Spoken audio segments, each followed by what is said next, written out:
영화라는 산봉우리를 정복하기 위해 오늘도 입등반을 시작합니다. 토크가 산으로 가는 예측 불허 영화 토크쇼 시네마운틴 시즌2 인물 열전 박수!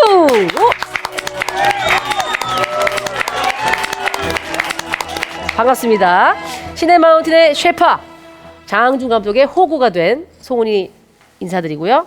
네, 안녕하십니까. 호구 사냥꾼 일명 호구와트 장항준입니다.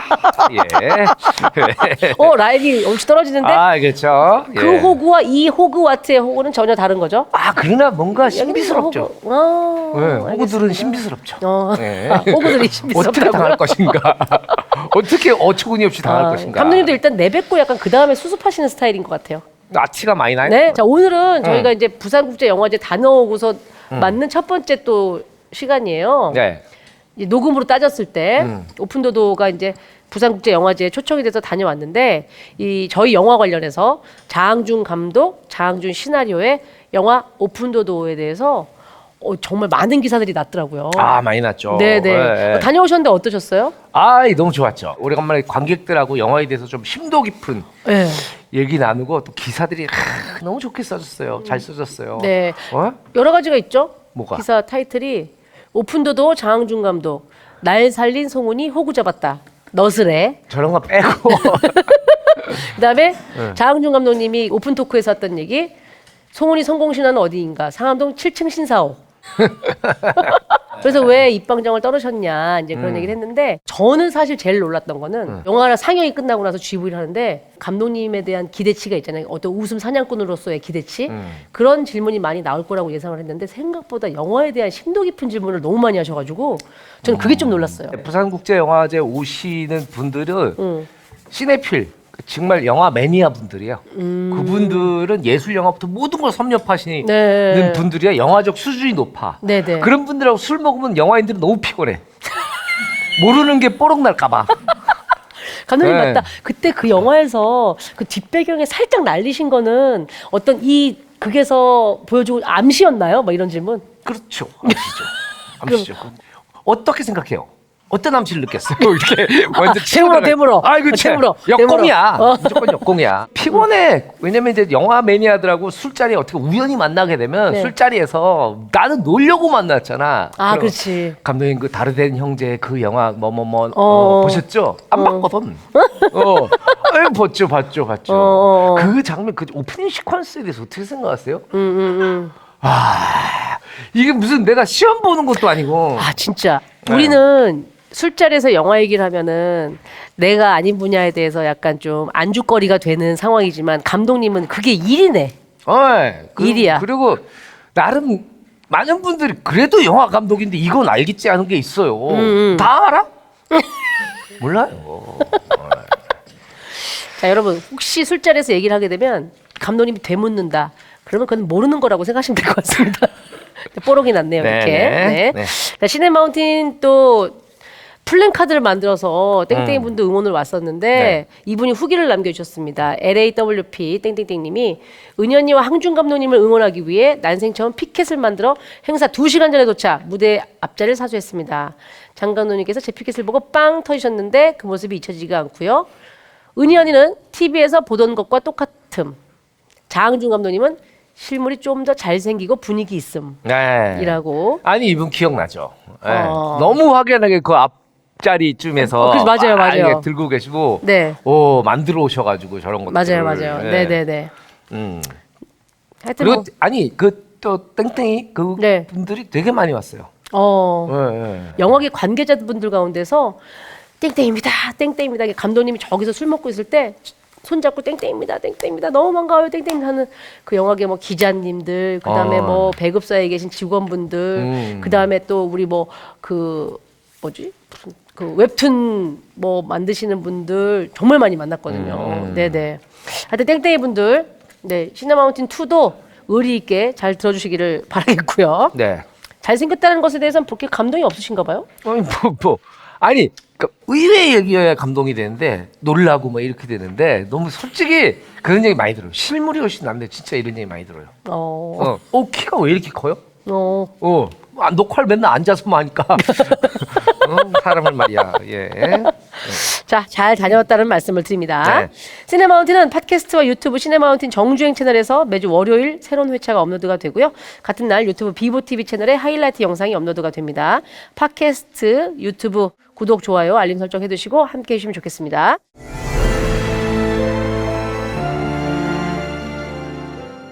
시네마운틴 시즌2 인물열전 함께하고 계십니다. 오늘의 게스트 이제 저희가 모셔봐야 되는데 오늘의 게스트는 또 우리 항준이와는 어떤 인연인지 좀 들어볼까요? 저하고는 진짜 이분은 뗄래야 뗄 수 없는 인연입니다. 진짜요? 굉장히 오래됐어요. 82년 그 전두환 정권 직후예요. 네. 그때 내가 저기 그 8월 그 광복절 하루 전날에 그 8월 14일인가 네. 8월 14일 2시경 경남 사천 해변을 산책을 하고 있어. 아, 네. 근데 어떤 머리 채취가 굉장히 심한 네. 소년이 울고 있어. 아. 그래서 얘야 왜 우니? 그랬더니 뭐 머리 숱이 빠지고 있어요. 뭐 이런 얘기를 한 거야. 아니 어린 소년인데. 그래가지고 내가 울지 말고 일어나렴. 응? 어른은 울는 법이 아니란다. 그 손을 이렇게 해줬더니 아저씨 그리고 저는 어떻게 살아야 할지 모르겠어요. 너는 경찰이 될 거야. 경찰에 입문하렴. 경찰이요? 저 무서운데요? 용기를 내렴 소년아. 그리고 나서 나중에 저희 집에 찾아왔어요. 은인이라고. 94년도 그 초파일 날. 4월 초파일 날요? 봉봉 쌕쌕을 사들고 저희 집에 선물을. 봉봉과 쌕쌕을 사들고. 은인이니까. 그때 자기를 그 사천에서 살려주신 분이 당신입니다. 그쵸, 이러면서. 그때 너무 그 소년이 너무 안 돼 보였어요. 자, 1982년 사천 해변가에서 새치가 많이 나서 울고 있던 청년이 지금 어떻게 되었는지 한번 모셔보도록 하겠고요. 항준 감독님과 인연이 맞는지 팩트 체크도 한번 해보도록 하죠. 자, 오늘의 게스트 범죄 수사와 프로파일링은 냉철하게 하지만 일상은 허당끼 뿜뿜하는 대한민국 1호 프로파일러 송은이의 아는 오빠 권일영 교수님 모십니다. 어서 오세요.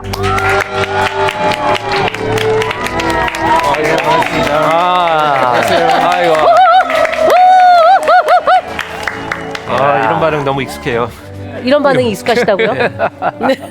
자, 인사를 좀 해주시겠습니까? 여러분 안녕하십니까? 반갑습니다. 권윤영입니다. 제가 그 조금 전에 뒤에서 이렇게 들어보니까 네. 깜짝 놀랐어요. 장준이가 감독이었구나. 아니 너무 장항준이가 감독이었구나. 너무 굴욕적이에요. 네네네. 네, 정말 놀랍게도 감독이었고요. 타고난 이야기꾼이다 뭐 네. 이런 부분을 얘기하시는 건가요? 아니 그동안 감독인지 몰랐어요. 몰랐어요. 그래서 정말 놀랐고 두 번째는 이 스토리를 지어내는 걸 보니까 네. 사이코패스보다는 소시오패스에 가깝구나 생각이 아주 강하게. 아니 되게 회화적이잖아요. 거기 공간에 있는 것 같지 않았어? 원래 사기를 이렇게 치거든요. 사기꾼들 전형적인. 진짜 같잖아요. 그래서 두 가지에 정말 놀라고 있습니다. 네. 네. 그럼 장항준 감독님과는 어느 정도 친분이 진짜로는 어느 정도 친분이세요?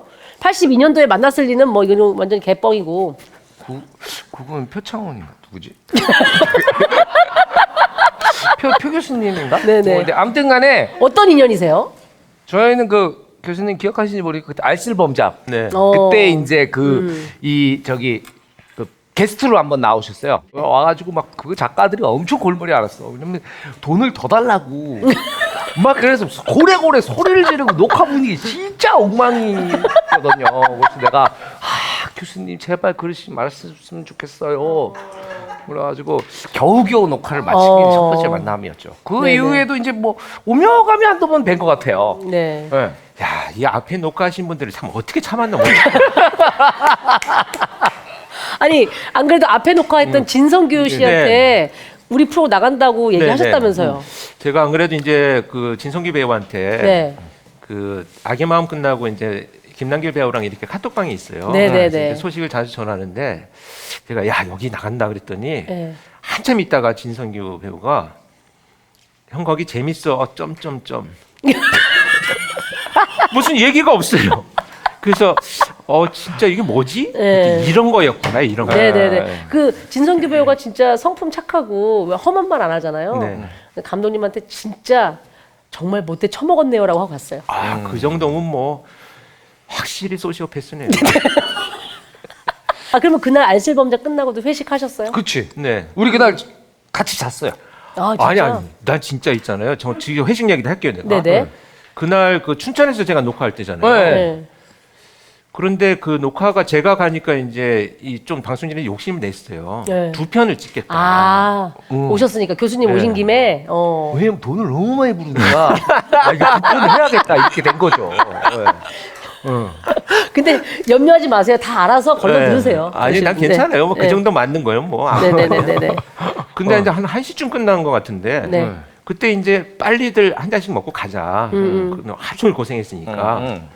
근데 다들 먹고 떠나고 나도 이제 와야 되잖아요. 네. 안 가더라고요. 오. 근데 그날 자기 혼자 잔대요. 네. 그럼 잔다고 미리 말을 했어야지. 나도 중간에 가지. 네. 나는 그래도 또 게스트로 왔는데 이 MC들이 또 다 이렇게 같이 술도 한 잔씩 먹고 하니까 기다려 줘야 되나 이런 고민을 하고 있는데 네. 잔다는 거예요. 아, 그래서 자기는- 그냥 술잔 놓고 가버렸지. 아. 그날 안 자고 갔어요? 거봐 이렇게 오, 안 잤구나. 아니 아예 옷 갈아입고 나와서 한 잔 더 진하게 먹자고 네. 옷을 갈아입으러 갔을 때 내가 가버렸어요. 기억이 안- 도망갔네. 아니 기억이 안 나요? 기억이 안 나? 아니 어떻게 일일이 다 기억해? 예? 그럼에도 불구하고 네. 제가 얘기했더니 나 항준이랑 엄청 친해라고 하시더라고요. 진짜 아삼육이죠. 중마고우야. 네. 근데 저는 진짜 우엉결이고. 처음 만난 사람이 그렇게 이렇게 마음이 네. 편하고 네. 이렇게 소통이 잘 된 사람이 거의 없습니다. 맞아. 그날 우리 둘이 불타올랐어. 아, 진짜요? 술 먹으면서 불타올랐어. 근데 교수님 저한테 얘기하신 거랑 좀 다르시네요. 뭐라고 하셨는데요? 걔는 너무 시끄러워. 알겠습니다. 저는 개인적으로 참 교수님 이게 방송에서는 교수님 합니다만은 평소에는 이제 제가 몇 안 되는 오빠 라인업 중에 한 명입니다. 네. 네, 제 위로 오빠가 많이 없어요. 근데 진짜 사회에서 만난 오빠 중에 진짜 손꼽히는 좋은 오빠. 다 오빠들이 저한테 이제 호구 잡히려고 그러고 이제 그러는데 이 오빠는 이제 저한테 바라는 게 없고 순수하고. 네. 저 이제 그 당혹사를 같이 하면서 좀 친해지게 됐죠. 고그는 회당 얼마 정도 쳤었어요? 얘기해 주세요. 궁금해하시는데. 매니지먼트를 이렇게 해주는 곳이 없잖아요. 없습니다. 저는 그냥 제가 하는데 하고 그러면 얼마 입금된지는 아내분만 아시는 거예요? 아니죠. 아내분만 모르지요. 아니 뭐 전직 경찰이 이렇게 무서워해? 아내는 내가 얼마를 버는지 몰라야 되고 네. 나는 집에 없어야 돼. 그게 제일 평화로운 거예요? 그러면 왜 사나요? 얼마나 평화로운지 몰라요. 예. 제가 최근에 그 교수님한테 들었던 좀 충격적인 얘기는 어떤 게 최근에 가장 무서운 일 경험하신 거 있냐고 여쭤봤는데 인상적인 답변을 해주셨거든요. 뭐였죠? 집에 아내가 있을 때 무서웠다. 그건 뭐 금요 계단보다 훨씬 무서워. 아니 이거 동치미야.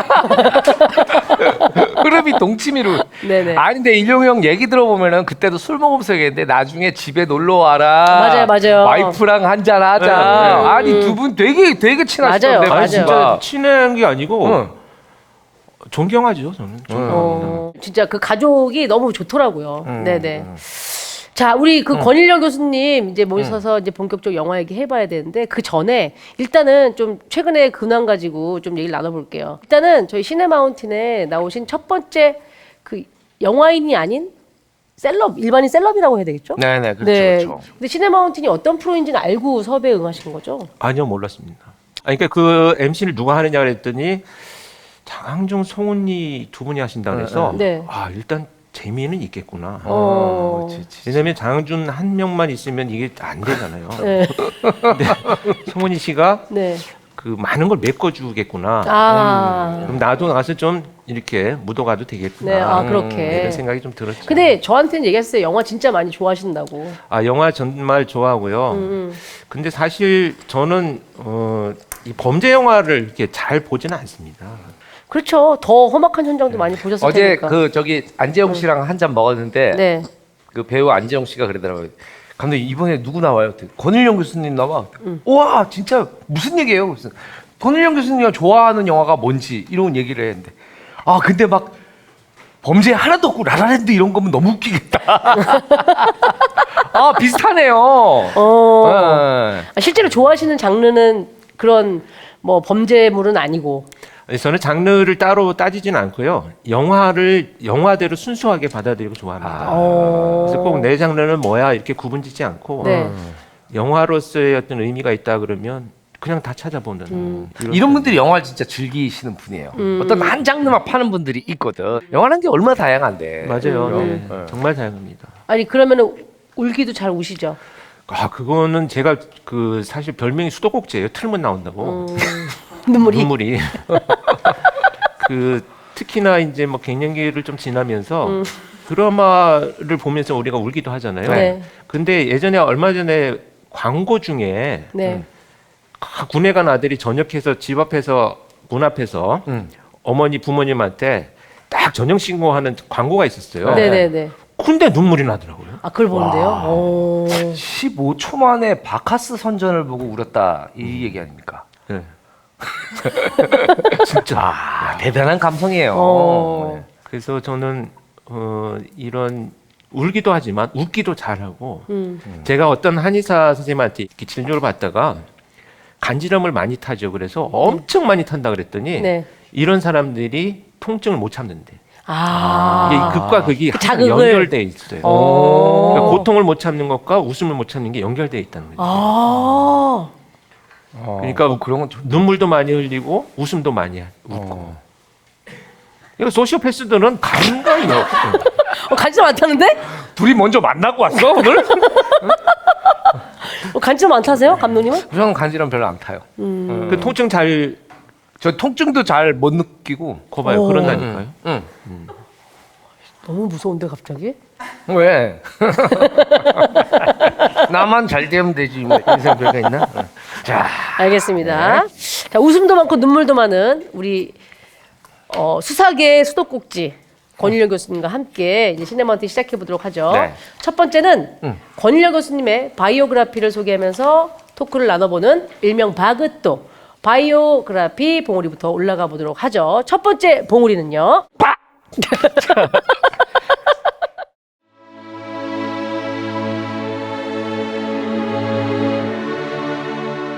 이름 권일용, 나이 76세, 별명 돼지. 이거 너무하는 거 아니야? 사람들이 못됐어. 어른한테. 네, 나이 미상 별명은 없고요. 네. 네. 중학교 때 서울 상경, 가정형편상 대학 진학을 포기, 군 제대 후 경찰 공무원에 도전, 6개월 만에 경찰 종합학교에 입학. 와. 야, 6개월 만에. 서울지방경찰청 형사기동대 강력범죄 담당 형사로 경찰 생활 시작. 빡센 데서 시작하셨네. 강력범죄로. 예, 예. 이후 일용이 형은 파출소 수사과 등을 거치다가 감식반 지문감식 요원으로 발탁. 오. 3년 만에 범인 검거 실적 전국 1등을 기록하며 경장으로 승진. 야. 축하드려요. 네, 승진했어.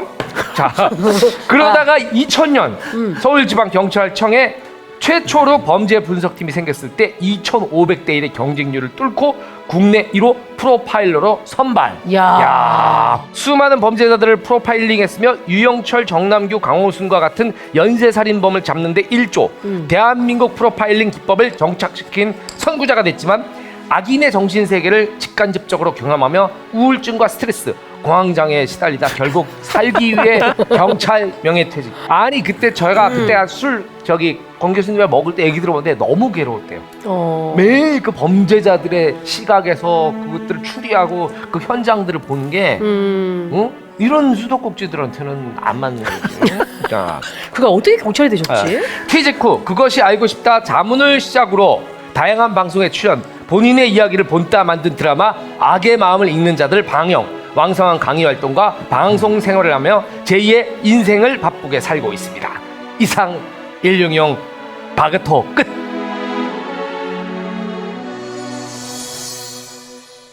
예. 와, 이거 뭐 인생 거대한 흐름이 지나간 것 같은 느낌이에요. 아니 근데 우리 항준이가 소개한 권일영, 일영이 오빠의 바그도를 들어봤는데 좀 수정이 필요한 부분이 있죠? 본인 맘대로 몇 개 네. 수정을 했는데, 네. 몇 가지 있긴 합니다. 네. 이게 대표적인 것이 음. 그 가정 형편이 어려워서 대학 진학을 포기한 것이 네. 사실은 이제 공부를 못해서 포기한 것도 있어요. 아. 그 왜냐하면 네. 저는 조금 중고등학교, 초등학교 때 처음 제가 이제 3학년 때 나누기를 배웠던 것 같아요. 나눗셈? 3학년 정도에. 네. 아 정말 착실히 학교 진도를 맞춰가는 학생이네요. 보통 선행학습들을 좀 하는데. 예. 우리 때는 3학년 때. 맞아. 네. 국민학교 3학년 때. 네. 구구단을 2학년 때 배우고. 아, 맞아요. 어. 예. 그런데 저는 숫자를 나누기가 싫었어요. 이게 또 무슨 말이죠? 아니 나누기 숫자 나누기가 왜 숫자를 싫다니. 나눠야 되는 거야? 아, 가만히 있는 숫자를? 그렇지. 아니 나도 그런 좀 이해가 돼. 그 심경은 네. 이해가 돼. 난 진지하게 정말 그래서 빵점 맞았어요. 아, 그래서 진짜요? 선생님 불러가지고 너 왜 나누기를 안 했니? 그래서 저는 숫자를 나누기 싫습니다. 그렇게 얘기했어요? 네. 어머머머. 그래서 엄마 불러봤죠. 아, 엄마 모시고 와라 그랬어요? 그런데 어머니가 뭐라고 하셨는지 얘기가 잘 됐어요. 근데 나중에 이제 제가 크고 나서 어머니 뭐라고 그랬는지 했더니 네. 얘는 곱하기도 싫어해요. 선생님이 네. 너무 이해가 된다. 그 두 분의 대화가 이해가 되네요. 아유, 선생님, 얘가 특별한 게 아니에요. 얘는 곱하기도 싫어요. 나누기만 싫어한 게 아니에요. 그랬더니, 근데 생각해 보면 의외로 프로파일러들은 굉장히 수학 이런 거 있잖아. 네. 무슨 셜록 이런 논리적인. 거 봐도 막 머릿속에서 막 그치. 숫자 돌아가고 막 계산이 뭐 어쩌고저쩌고 막 이렇게 될 것 같은데. 그래서 저는 네. 그거를 잘하는 분하고 친하게 지내요. 논리적 사고가 뛰어나신 분들이요? 이렇게 현장에 나가면 혈흔 패턴 분석할 때 네. 사인, 코사인, 아크사인 값으로 전부 계산을 해서 이거 완전 수학이네요? 물리학 수학이잖아요. 네. 그거를 제가 할 필요가 없잖아요. 그렇지, 잘하는 그렇지. 분한테 잘하는 전문가가 사람이 있으면 있는데. 전문가 하면 잘하는 되지. 분한테 물어보면 되지. 그리고 전부 자기 공으로 돌리고. 그렇게 하는 거예요. 그래서 승진하고 전부는 경장으로 아니고. 특진. 아니 근데 몰랐는데 감식하러 가면 그것도 이게 뭐 그냥 한 사람이 다 해서 여기 지문이 있을 것 같고 이거 채취하고 여기서 뭐 이걸 다 혼자 하는 게 아닌 모양이죠? 그러니까 그게 99년 이전에는 각 경찰서에 있는 CSI 원이 혼자 했어요. 그래서 저 혼자 현장에 밤에 나가고 네네. 있었는데 99년도부터 이게 이제 팀이 생기고 지방청에 이제 그 요원들이 역할들이 생기면서 네. 팀 구성으로 바뀌었죠. 그래서 그래서 2000년도가 한국 과학 수사에 굉장히 큰 전환점이 된 시기입니다. 그때 프로파일링 팀이 만들어지면서 제가 이제 발령을 나갔어요. 그러면 그 전에 그 한국에서 벌어진 강력 사건이나 이게 미해결이나 좀 어려운 난제들이 있는 사건들은 지금 같은 형식으로 수사를 안 했던 거예요? 전혀 다르죠. 그리고 그때는 과학을 수사에 활용하는 그 기여도가 관여도가 되게 낮았어요. 과학 자체가 발전을 못하던 시절이라서. 그래서 DNA도 80년대 초중반쯤에서 이제 미국에서 시작이 된 거는 그래서 미국도 역사가 오래 안 됐구나. 안 됐어요. 그리고 그 DNA의 결과가 뭐가 있었냐면 충격적인 게 사람들의 목격 진술로만 구속을 시켜놓은 사람들 DNA를 수사에 활용하면서 개조하기 시작했는데 그거는 상당수가 잘못됐다는 거죠. 어머. 그러니까 그래서 억울하게 억울한 옥살이한 사람들이 많았다는 거죠? 그래서 이제 그때부터 과학이 수사에 적극적으로 이제 활용이 되기 시작을 한 거죠. 아니 그 내가 진짜 물어보고 싶은 게 제가 주변에 얘기하면 안 믿어요. 왜 내가 얘기하면 아무도 안 믿냐?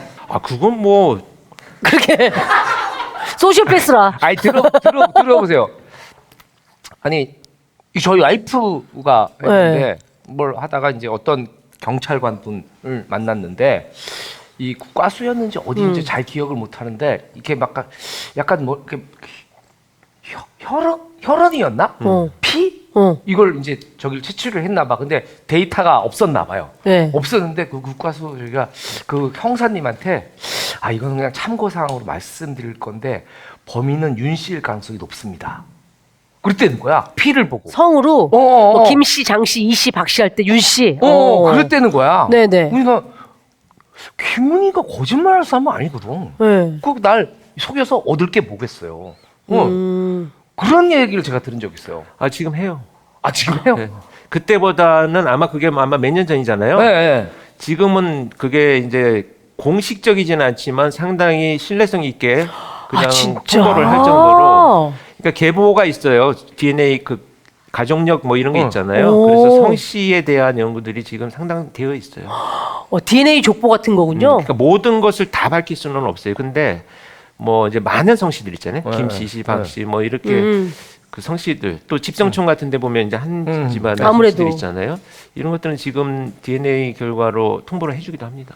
그래서 나중에 잡았는데 진짜 윤 씨였대. 진짜? 그런 사례 많아요. 아니 그 왜 세상에 이런 일이 최근에 나왔는데 그 미국에서 어떤 남자가 그냥 자기 DNA를 이렇게 해서 유전자 뭐 일치한다. 부모님과 뭐 몇 퍼센트 일치. 이게 한때 유행했던 모양이에요. 그 자기가 DNA를 이렇게 해서 해보다가 자기의 이제 사촌한테 이렇게 해봐라. 이렇게 했더니 그 사촌 여자애랑 나랑 DNA가 일치하는 거예요. 같은 집안일 가능성이 높게 나온 거죠. 그러니까 이 남자아이는 미국 사람이었는데 혼혈 미국인이었고 여자는 한국에서 온 입양 친구였는데 알고 봤더니 이 혼혈 남자아이의 엄마가 한국 사람. 한국에 친척이 있는 거예요. 와, 거기서 그래서 피가 다 따라간 거야. 아빠를 찾았어. 그래서 그 분이 한국에 왔어. 그 영등포에서 옛날에 뭐 하다 잊어버려가지고 스퀘어 가든 거기서 만났어? 경방필백화점에서 만났대요. 그래요? 뭐 하여튼 그래서 그런 사례가 있는 거 보면 DNA의 힘은 정말 놀라운 것 같아요. 그렇습니다. 그리고 네. 이제 증폭 기술이 발전을 해서 이춘재 사건도 그렇게 해서 그렇게 찾은 거잖아요, 그렇죠? 감옥에 있었지만. 그러니까 이 DNA가 발전한다는 거는 이렇게 보시면 돼요. DNA 기법이 뭐가 발전하지? 그치? 또 딱 나오는 거 아니에요? 그렇죠. 어차피 정해진 거 아니야? 라고 생각할 수 있는데. 확률이 발전해 가는 거예요. 아, 오차를 줄이는군요. 오차를 줄이는데 80년대 초중반만 해도 10만 분의 1이었어요. 그러면 지금 현장에 나온 DNA가 똑같은 그래프를 그리는 DNA가 10만 명 중에 한 명이 있다는 거거든요. 이거 굉장히 많은 거예요. 그렇죠, 그렇죠. 그게 이제 지금은 10의 24승인가? 10에 24. 24승이면 그러면 막 루트야? 조경 막 그러니까 3,900조 분의 1이라고 하거든요. 아. 그 여지는 있어요. 그쵸. 나올 여지는 있는데 그게 과학이에요. 과학은 퍼펙트한 게 없고 오류의 가능성이 계속 줄어드는 거죠. 아니 그리고 지금 두 분 착각하시나 본데 이건 영화 프로그램이에요. 재밌잖아요. 아, 이런 지금 얘기. 이렇게 흥미롭지 해가지고- 않나요? 아, 다들 그러니까 너무 퇴근해야 재밌- 되잖아. 너무 영화에 재밌는데. 빨래하고. 아 그러면은 오케이. 들어가셔야지. 지금 사실은 네. 저는 경찰이 어떻게 되셨는지도 궁금해요. 본인의 꿈이 아니셨던 거잖아요. 지금 여기 우리 바그토에 의하면. 네. 그래서 저는 이제 전역을 할 때 아버지가 이제 한 2달 앞두고 찾아오셔가지고 면회를 오셔서 뭐 집안이 달라진 건 없다. 네가 살 길을 찾아라. 오. 그러면서 이제 시험 응시 원서를 갖고 오시는데 그게 경찰 시험 응시 원서였어요. 아. 그래서 전역하고 나서 몇 개월 후에 있는 그 시험? 시험 원서를 주고 가셔서 책을 사서 이제 거기서부터 이제 부대에서 말년에 이거 공부해라 이렇게. 오. 어떻게 길게 보면은 그 이 권일영 교수님 아버님이 한국 과학수사에 일조하셨네요. 진짜. 그렇지. 그때 안 왔으면은 훨씬 늦어지고. 대한민국에 권일용이 없었죠. 아, 오. 그러네요. 그렇게 해서 시험을 봐가지고 이게 덜렁 합격이 되니까 네. 이제 꿈이 사라졌잖아요. 네. 원래는 뭐였어요, 꿈이? 원래 발레리노? 예? 발레리노 앞툭튀? 발레리노 아니면은 스트릿 댄서? 힙합 모자. 아, 잠깐만. 제가 지금 뭐 잘못 들은 거죠? 앞툭튀가 뭐예요? 발레 뭔지 알잖아요. 발레리노. 네 입으로 듣고 싶어서 그래요. 내가 확인하는 거예요, 설마. 예. 아, 그 뭐죠? 발레복 안에 그 보조 도구를 하잖아요. 그거 얘기하신 거죠? 그래서 그거 아니 발레리노가 꿈이셨던 건 아닐 거고. 뭐 개인적으로 제가 좀 다른 일들을 하고 싶었는데 네. 그게 좀 좌절이 됐어요. 그래서 어떤 아, 그거 일이었나요? 비밀이에요? 뭐 밀수 이런 거였나요? 뭐 어떤 일이었어요? 네, 그런 건데 홍어 수입자? 홍어 수입. 이제 저는 사실은 네. 어릴 때 꿈이 내가 커서 신부가 되는 게 꿈이었었어요. 아 신부요? 성직자요? 우와. 그래서 실제 고등학교를 졸업하고 내가 수도원에도 좀 한 어떤 기간에 좀 가 있기도 했고. 아, 그럼 캐돌리고 오래 원래 그 캐돌리신다세요? 세례도 받았어. 그러니까 우리 외가로 3대째 내려오는 이제 카톨릭 집안이어서 아. 굉장히 익숙했죠. 오. 아니 그 세례명이 뭔데요? 베드로. 알로이시오라고. 알리오시오시요? 그러니까. 알리올리오? 알리올리오? 그 내가 저기 파스타야? 파스타? 대개는 이제 세례명은 성직자, 그쵸? 캐톨릭 성직자. 알로이시오도 그 이게 뭐냐면 학자인데 그 전염병이 생겼을 때 자기를 희생해서 사람들 살리고 돌아가신 이런 분인데. 아, 유이태 같은 허준에 나오는 그러니까 유이태 같은 그 분인가요? 세례명들이 다 거기 약간 성인의 반열에 오르거나 그쵸. 되게 훌륭한 성직자들의 이름을 따죠. 어쨌든 그렇게 꿈이었었는데 네. 이제 뭐 집안에 좀 문제도 있고 뭐 반대하고 아버지도. 결국은 아버지가 그걸 이제 방향을 트신 거네요. 경찰로. 그 또 거기 수도원이나 이렇게 뭐 신부 되셨으면 또 성당에서 누구 족적 찾고 또. 자, 경찰학교의 시험을 6개월 합격하고 경찰이 이제 되셨는데 원래 꿈꾸던 직업은 아니잖아요. 근데 원래 꿈꾸던 직업은 신부님인데 그게 맞았어요? 그러면 경찰 일이? 안 맞죠. 그리고 이제 교육을 1년 받는데 그래서 이제 꿈이 없잖아요. 네. 뭐 됐잖아요. 그렇지. 꿈을 이뤘지 그냥. 이뤘지. 경찰 들어왔으니까. 일단 직업이 생겼으니까. 네. 이거 뭐 1등한 경찰이나 꼴등한 경찰이나 뭐 다를 게 없잖아요. 네. 그 지나갈 때 우리가 경찰차가 딱 지나가면 아, 쟤 1등한 경찰이야. 이런 거 모르잖아요. 아, 근데 동기들끼리는 알아요? 아, 이거 알죠, 당연히. 어. 시험을 보니까 이제. 그런데 저는 관심이 없었어요. 네. 나누기도 싫은데 내가 거기서 무슨 아, 순위 이런 거에 전혀 전혀 연연하지 않는? 그리고 뭐 경찰로서 그 안에서 무슨 목표가 없었으니까. 목표가 없었어요. 그런데 진짜 완벽하게 놀았거든요. 네. 그럼 졸업할 때 보니까 내 뒤에 20명이 더 있더라고요. 아. 진짜 그래서 제가 네. 니는 뭐하고 놀았냐? 너무 신비로운 거야. 네네네. 나도 놀 만큼 너무 놀았는데. 완벽하게 놀았죠. 어. 그랬더니 이 친구들이 생각을 안 하고 놀았대. 네. 저는 시험 볼 때가 되면 멈칫해서 생각을 해봤거든요. 시험 때가 되면 그때는 멈칫이 없었던 거야. 그조차도 없었던 친구들. 작지만 큰 차이네. 네, 작지만 큰 차이예요. 학교 다닐 때도 그런 애들이 꽤 많아요. 중요하다. 엄마가 내일 시험이지? 아침에 갈 때 시험이니까 오늘 가서 정신 똑바로 차리고 그렇지. 다시 틀린 거 없나 잘 보고 오늘 뭐 보니? 몰라, 가봐야 알아. 무슨 과목 보는지 가봐야 아는 애들이 있고 어차피 공부는 안 하는데 무슨 과목 보는지는 알고 가는 애들이 있고. 그렇지. 어차피 수학이야. 오늘은 포기했어. 이런 애들이 있고 그조차도 모르는 친구들이 있고. 네.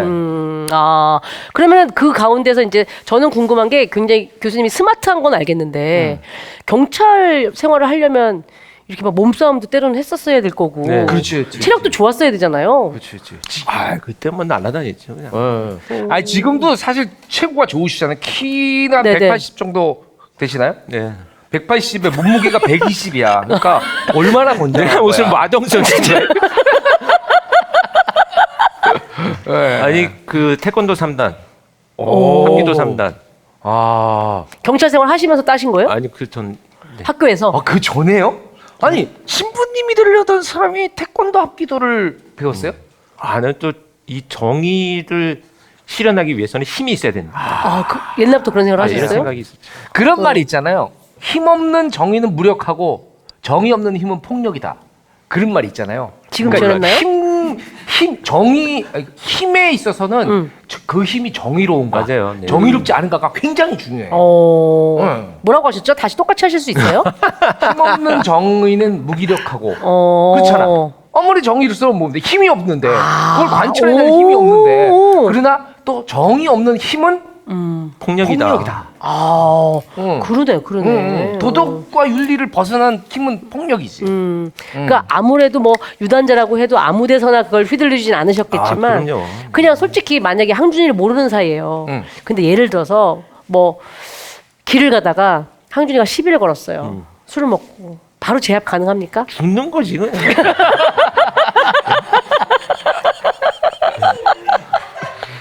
한 5초? 그렇게 경찰 생활을 이제 하시다가 우리나라의 첫 번째 프로파일러가 되기 전까지 제법 범인을 잘 잡는 경찰이 있었던 것 같아요. 네, 잘 잡았죠. 어. 그때 이제 뭐 형사기동대 있으면서 범죄와 전쟁 선포할 때여서 네. 주로 이제 폭력배들, 마약 뭐 이런 범죄자들 투입이 많이 됐었고요. 와, 그거 겁나잖아요.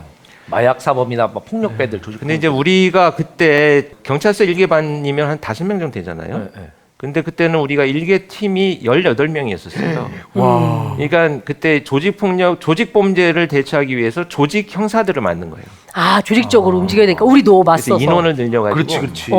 젊은 형사들을 모아서 그 콤비차 있잖아요. 20인승. 네. 네. 그걸 완전 위장차로 만들어요. 경찰 표시 하나도 없어요. 어. 그렇게 해서 이제 한 그렇지. 형사 한 20명이 타고 덮쳐야 되니까. 어. 가는 거야 그냥. 아니 그러면은 그런 거 있어요? 형사님들은 그냥 아무 생각 없이 뭐 야 거기 맛집인데 거기 가자. 거기 골목 갔는데 야 여기 좀 범죄 냄새가 나는데 이 골목? 아 이 형- 있죠, 있죠. 있어요? 나 진짜 이건 다 한 번 얘기하는 에피소드인데 네. 그때 이제 새벽 3일 고가 있을 때예요. 3일, 3일 3일 고가. 3일. 어. 아, 알지. 3일 3.1국가 청계천에 있었던 게 아, 3.1국가죠? 맞아요. 네. 종로사가 쪽에 내려오면 그 특별수사기동대라고 간판을 붙여놓고 형사기동대가 따로 매청으로 나와 있었어요. 어. 시경에 있는 게 아니고. 네. 그런데 이제 새벽 한 2시쯤에 이제 잡으러 갔다가 못 잡고 네. 3일 고가로 올라왔죠. 네. 근데 3일 고가가 20인승 이런 차가 못 올라와요, 사실은. 아, 그게 이제 그게 도로교통법상 그 당시에 못 올라오게 되어 있어요. 어. 소형차만 타게 되어 있는데 네. 우리가 이제 급하게 막 다른 곳으로 이동을 하다 보니까 새벽 2시에 차들이 없고 하니까 빨리 이동하느라고 네네. 올라갔어. 그걸 가는데 검은 승용차 2대가 네. 막 앞을 막 막으면서 막 손가락질을 하는 거야. 네. 2대가 네. 안풍 운전을 하는 거지. 네. 못 올라오는데 왔다고 막. 그래서 우리가 세웠어. 도대체 뭐냐? 한 번 욕먹을 각오는 했죠. 왜냐면 안 되는데 급히 이동하다 보니까 그래도 네네. 그래도 공무수행 중인데. 네. 그래서 미안하다고 그러는데 계속 그러는 거야. 네. 그래서 세웠어. 그래가지고 세웠더니 이만한 조폭 애들이 다 내리는 거야. 두 대. 오. 2대에서. 네. 우리 얼마나 반가워요. 정말 얼마나 반가워. 걸어 들어왔네. 반갑지. 어. 반갑지. 야, 니네 어디 있었어? 어머. 그냥 우리 네. 2대 내려면 이제 한 니네 어디 있었어? 8명 되잖아. 네. 우리 20명 딱 내려. 일로 와라.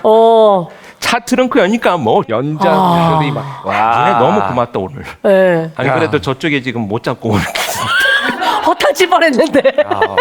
어떻게 보면 길 가다 도시락을 주었네요. 온 도시락을 주었어. 아주 따뜻한 걸. 아 근데 이거 웃을 일이 아니라 그때는 놀랍기도 하고 그만큼은 진짜 어지럽던 시절이죠. 네네네. 맞아요. 그렇게 현장 하시다가 나중에 이제 감식반 일 하셨잖아요. 그거는 어떤 과정으로 감식반을 하는 거예요? 근데 그 발탁을 하는데 보통 저는 그런 생각을 했어요. 그때 수사를 하다 보니까 이거 범인 인적사항, 그러니까 장항준이야라는 인적사항을 찾으려면 굉장히 많은 발품을 팔아야 돼요. 그렇죠. DNA, CCTV가 없을 때니까. 그치. 맞다. 그래서 이거 인적사항을 현장에서 빨리 찾으면 잡아오기만 하면 되는데 이거 방법이 없을까 했는데 그 당시에 이제 지문감식 이런 게 활성화되지 않을 때라서 내가 한번 해볼까 이런 생각을 하는데 발탁이 됐어요. 네. 우연한 기회에. 그래서 이제 그 지문을 채취하러 다니니까 선배들이 형사를 해야지 무슨 지문 찾으러 다니냐. 그래서 제가 그냥 나는 이게 역할이니까 이제 지문을 잘 채취해서 인적사항이 나오잖아요. 네. 나오기 시작을 하니까 입장이 바뀌는 거예요. 야 이번에 나오면 우리 팀에 좀 줘. 그렇구나. 잡을 수 있잖아. 어. 단서가 나오니까. 그러니까요. 다리품 안 팔고 인적사항 받아서 주면 잡아오기만 하면 되잖아요. 예를 들어서 장항준 감독님 알잖아요. 항준이 같은 사람은 절대 못하죠. 그런 일. 하면 안 되죠. 아니, 이게 사람들이 나한테 오해하는데 못하는 것과 안 하는 것은 큰 차이잖아요. 저는 사람을 관찰하는 걸 되게 좋아해요. 직업상. 네. 그 사람 캐릭터를 보고 네. 그리고 저 사람이 예를 들면 뭐 버스 정류장에서 앉아 있는데 어떤 아줌마가 이렇게 버스가 오는데도 안 타고 둥그런 가방을 둥그런 걸 갖고 있다. 그러면 저 아줌마 가방에 뭐가 들었을까? 그런 데서 시작하고 저 아줌마 오늘 아침에 몇 시에 일어나가지고 나 혼자 스토리를 짜는 거야. 그치. 그리고 저 가방 속에 든 건 사람 머리다. 그렇다면 누구의 머리일 것인가? 그리고 저 아줌마의 오늘 하루는 어떻게 진행이 될까? 뭐 이런 것들을 상상을 하거든. 그러니까 어때요? 이런 접근은?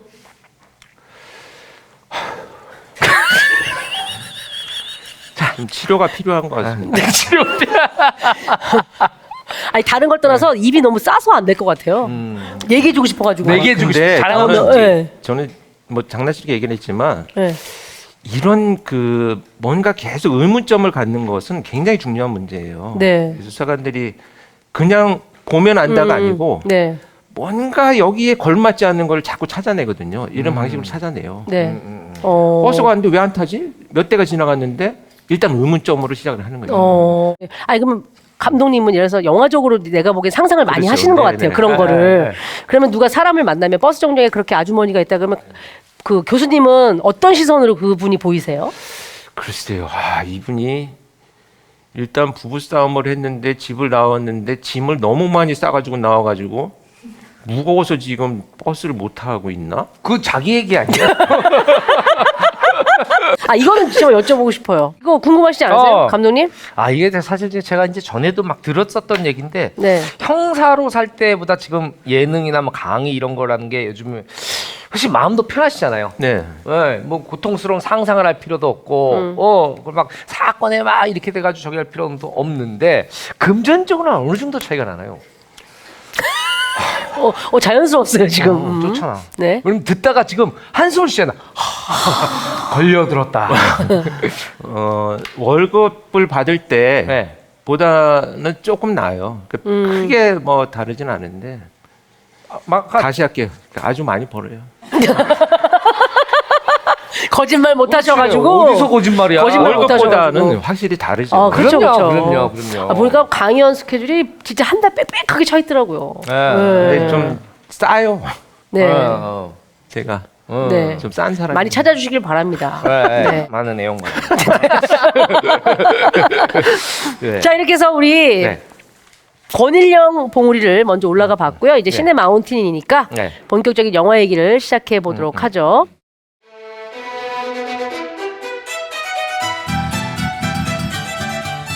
자, 일용이 오빠가 뽑은 첫 번째 인생 영화. 권일영 교수님의 인생 영화는 무엇인가요? 첫 번째는 1999년도에 나온 범죄 스릴러인데요. 본 콜렉트입니다. 네. 이 작품 굉장히 당시에도 화제였고, 네. 이게 원작 소설이 있어요. 제프리 디버의 연작 소설 링컨 라임 시리즈 1편이 원작이라고 그래요. 필립 노이스 감독이고요. 덴젤 워싱턴과 안젤리나 졸리가 이제 주연을 맡은 영화입니다. 이거 저는 이때 개봉할 땐 못 보고 이번에 처음 봤어요. 송은이 씨가 저한테 오빠 근데 그 본 콜렉터 뭐야? 액션 영화야? 그래서 아니야. 그게 왜 액션이라고 생각하니? 본 시리즈 아니야? 본 시리즈. 본 아이덴티티, 본 뭐. 빵바라방빵빵빵빵빵빵바라방빵빵 빠방빠방 약간 그런 느낌인 줄 알았어요. 그래서 제가 네. 그 공항에서 딱 얘기했죠. 은희야, 영어잖아. 본 뭐야? 뼈, 콜렉터, 수집가. 딱 그때 너무 무서웠어요. 제목부터 너무 무섭더라고요. 그런 영화 진짜 못 보거든요. 제가 못 봐요. 약간 근데 하여튼 뭐 재밌게 봤습니다. 2000년 1월에 개봉을 했습니다. 네. 이 영화 어디서 보셨는지 혹시 기억나세요? 저는 기억은 잘 안 나요. 근데 그 당시에 제가 서울 경찰청에 근무할 때 그러니까 CSI 원들이 아마 몇 명이 괜찮은 영화 나왔다고 소개를 받아서 같이 가서 봤던 것 같아요. 그러고 나서 제가 이거다. 왜요? 생각을 왜 해서 이거다라고 생각하신 거예요? 거기는 이제 과학수사요원들이 단순히 증거물을 수집하는 게 아니고 그걸 해석하고 분석하는 여러 가지 내용이 함축적으로 다 들어가 있거든요. 그래서 프로파일링과 CSI원들이 어떻게 협업을 해야 되는지 이런 방향을 제시해 주는 것처럼 이렇게 느껴졌어요. 그래서 그 교재로도 쓰일 정도로. 실제로 교육 교재로도 쓰여요, 이 영화가? CSI원들 당시에 이렇게 그 교육을 할 때 이 영화를 보여주면서 이제 개념화를 시키는데 네. 좀 활용을 했었죠. 이게 우리가 보면 아마 못 보신 분들도 보시면은 그 옛날 영화인데도 손색이 없어요. 맞아요. 이 어떤 흐름이나 이것들을 착착착 그 퍼즐 맞춰가는 것들 그리고 네. 캐릭터들이 멋있잖아요. 맞아요. 네. 이거 사실은 저희 이제 시네마운틴 들으시는 분들은 미리 영화를 보고 오시는 게 좋다라고 늘 말씀을 드리는데 이 영화에 대한 또 간략한 소개를 좀 직접 감독님 해주시면 좋을 것 같은데요. 네, 좀 설명을 드릴까요? 그러면 네. 무대는 미국이에요. 링컨 라임이라는 네. 그 프로파일러가 있는데 이분이 덴젤 워싱턴. 네, 덴젤 워싱턴이 사고로 그 현장에 갔다가 사지가 마비돼요. 손가락 하나 하고 그냥 말만 할 수 있을 정도야. 그러니까 사건을 해결해 가는데 첫 번째 살인 사건을 발견하고 증거를 찾아낸 아멜리아 안젤리나 졸리죠. 네. 안젤리나 졸리 경찰을 프로파일러 파트너로 지목을 해요. 음. 아 보니까 감각이 있어 보이거든. 프로는 프로를 알아보잖아. 네. 내 말이 틀렸냐고요. 그래서 이 두 사람이 연쇄 살인범 추적해가는 얘기예요. 주인공 프로파일러 링컨 라임은 각색 과정에서 흑인으로 바뀌었어요. 그래서 이제 덴젤 워싱턴이 맡았고 사지가 마비돼서 누워서 얼굴하고 손가락 이렇게 연기만 펼치는데 흡입력 있는 연기. 야 이거 보면서 계속 그때 생각했던 얼마 진짜 날로 먹었다 덴젤 워싱턴. 그렇잖아. 안젤리나 졸리 뛰어다니고 막 혼자 어두운 데 다 들어가고. 누워가지고 손가락 까딱 하는 거 전화 통화하고 말이야. 그리고 이 안젤리나 졸리가 이 역할을 맡았을 때가 24살 때였대요. 지금도 딱 보면은 아름다운데 뭔가 애띤 느낌이 네. 나는 것 같아요. 영화 속에서. 맞아요. 예.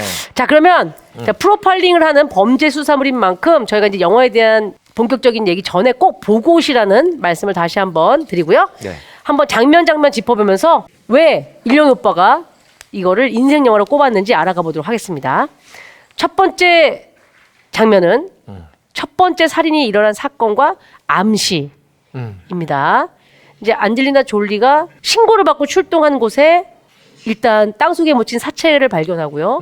그로부터 바로 조금 옆에 떨어진 철길 위에 이제 어떤 증거물들이 올려져 있는 상태에서 본능적으로 날라오는 기차를 세우고 달려오는 기차를 세우고 그 증거물을 확보를 하죠, 현장을. 그래서 이게 우리 영화를 처음 볼 때 미국은 저게 매뉴얼이구나 생각하면 처음에 보게 돼요.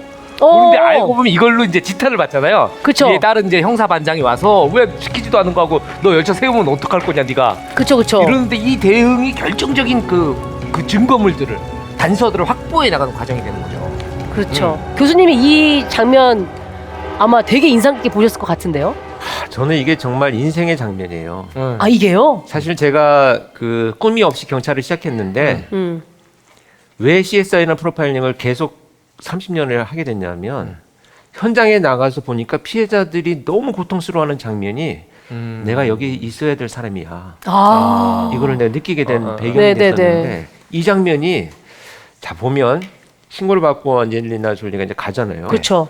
손이 나와 있는 걸 보고 혹시라도 살아있을까봐 돌 자갈을 손으로 막 파요. 그냥 파는 게 아니야. 그렇죠. 그냥 뭐 삽을 파는 게 아니라.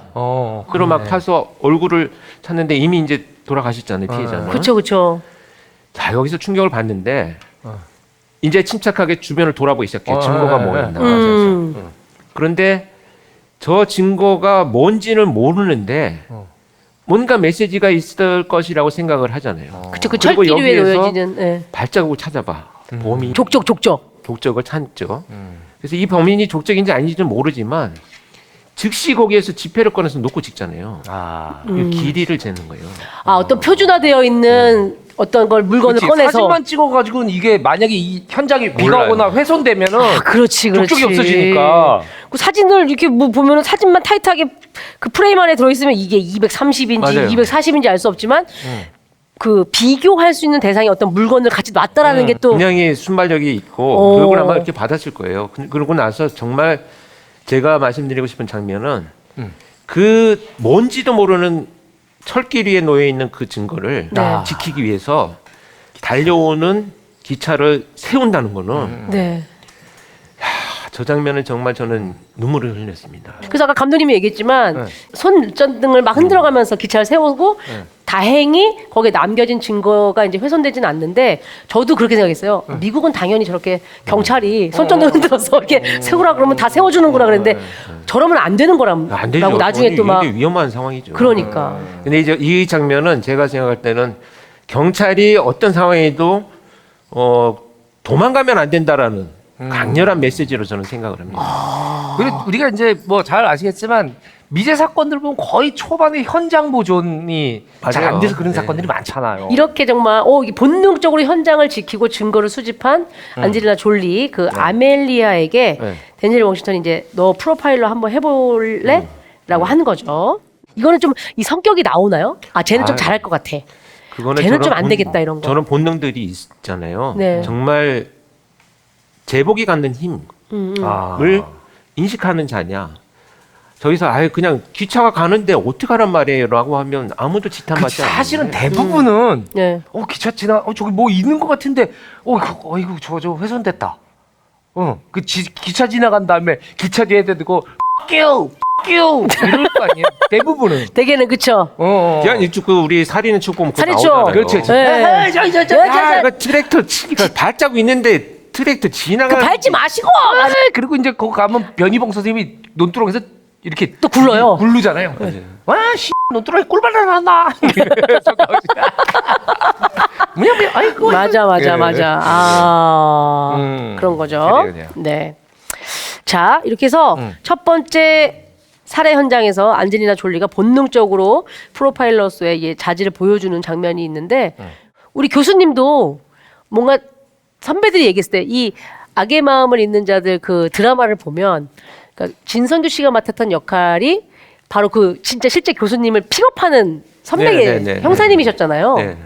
그게 느껴졌었대요. 일용아, 난 너를 알아봤다. 네. 그 참 해안이 있는 분이죠. 지혜로운 눈을 가진 분입니다. 네.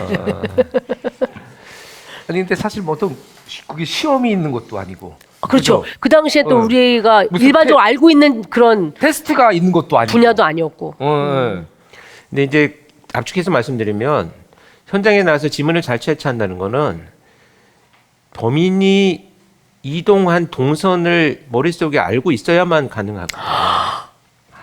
그렇지. 그 현장에 그렇구나. 있으면 뭐 무턱대고 집에 야 천장도 온 따보고. 가족 지문이 천지예요. 그렇지.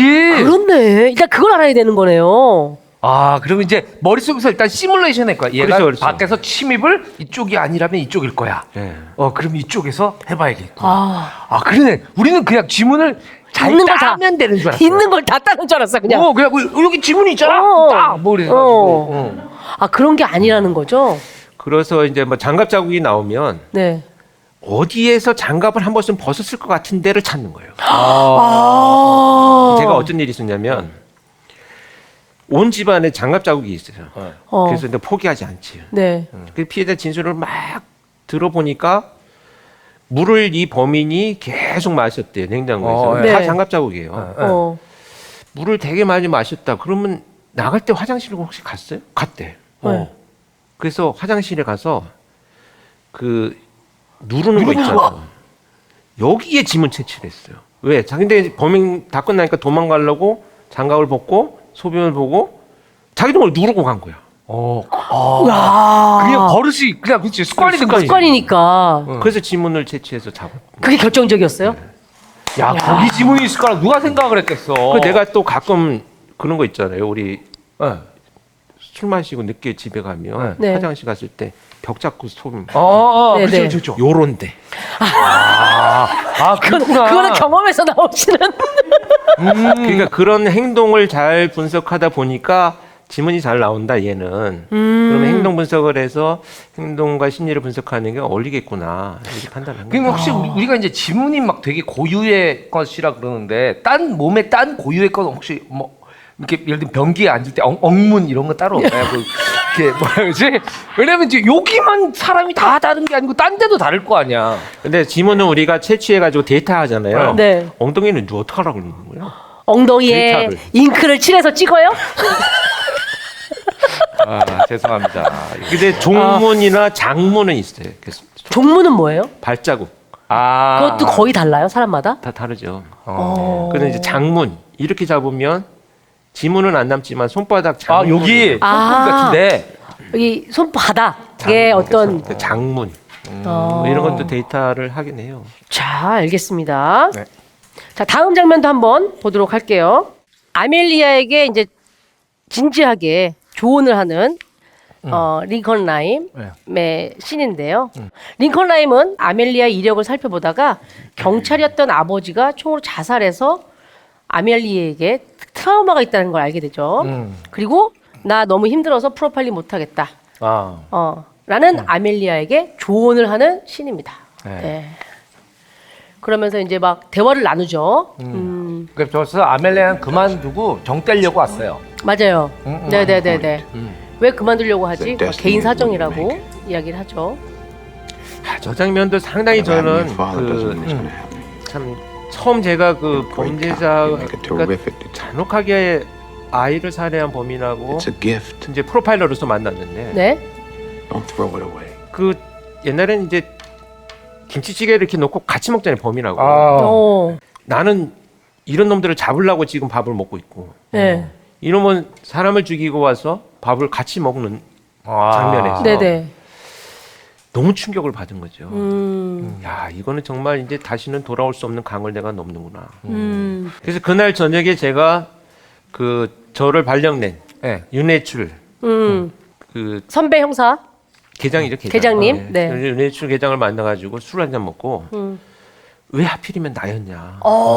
아멜리아다 아멜리아. 난 진짜 왜 하필 나를 여기에 악의 구렁텅이에 밀어넣느냐. 그랬더니 미안하다. 그리고 아무 말을 안 해주네. 저기 그래 설득이라도 하잖아요. 너의 직관을 믿어. 그러면서 계속 설득하거든요. 너는 소질이 있다. 이건 미안하다. 보통 애들이 하는 게 아니다. 뭐 이렇게 설득을 하는데. 근데 미안하다 그래서 너무 또 할 말이 없잖아요. 그래서 그냥 하게 됐죠 사실은. 근데 뭔가 그때 굉장히 많은 교감이 있었던 것 같아요. 말을 많이 하지 않았지만 근데 아마도 이 대화들을 보면 대화의 핵심은 이거예요. 네가 정말 고통스럽게 뭔가 어떤 과정 속에서 헤어나지 못하는 사람들의 심정을 너는 알잖아. 라는 질문들이잖아요. 그렇죠, 그렇죠, 그렇죠. 예. 그래서 너는 피해자를 공감할 수 있어. 그래야 범인이 보여. 피해자의 고통을 공감하는 것이 범인이 보인다는 얘기인데 네. 여기 보면 그 이 덴젤 워싱턴 라임은 두 사람을 프로파일링해요. 자 범죄 현장에 안젤리나 졸리가 나갔을 때 네. 그걸 바라보는 졸리를 프로파일링을 해야만 내가 이거 뭘 시킬 거를 찾게 되거든요. 아니 근데 지금 말씀을 듣다 보니까 우리 교수님이 그 아멜리아 시절도 있었고 나중에 덴젤 워싱턴과 네. 같은 맞아요. 그런 프로가 됐던 시절도 다 경험하신 거네요. 오해하실까봐 그런데 외모는 전혀 다르지만 그렇다는 겁니다. 예. 오해가 있었을까요? 네. 여기에서 우리 이제 작가님들이 뽑아주신 명대사가 이런 게 있습니다. 링컨이 이제 얘기를 해요.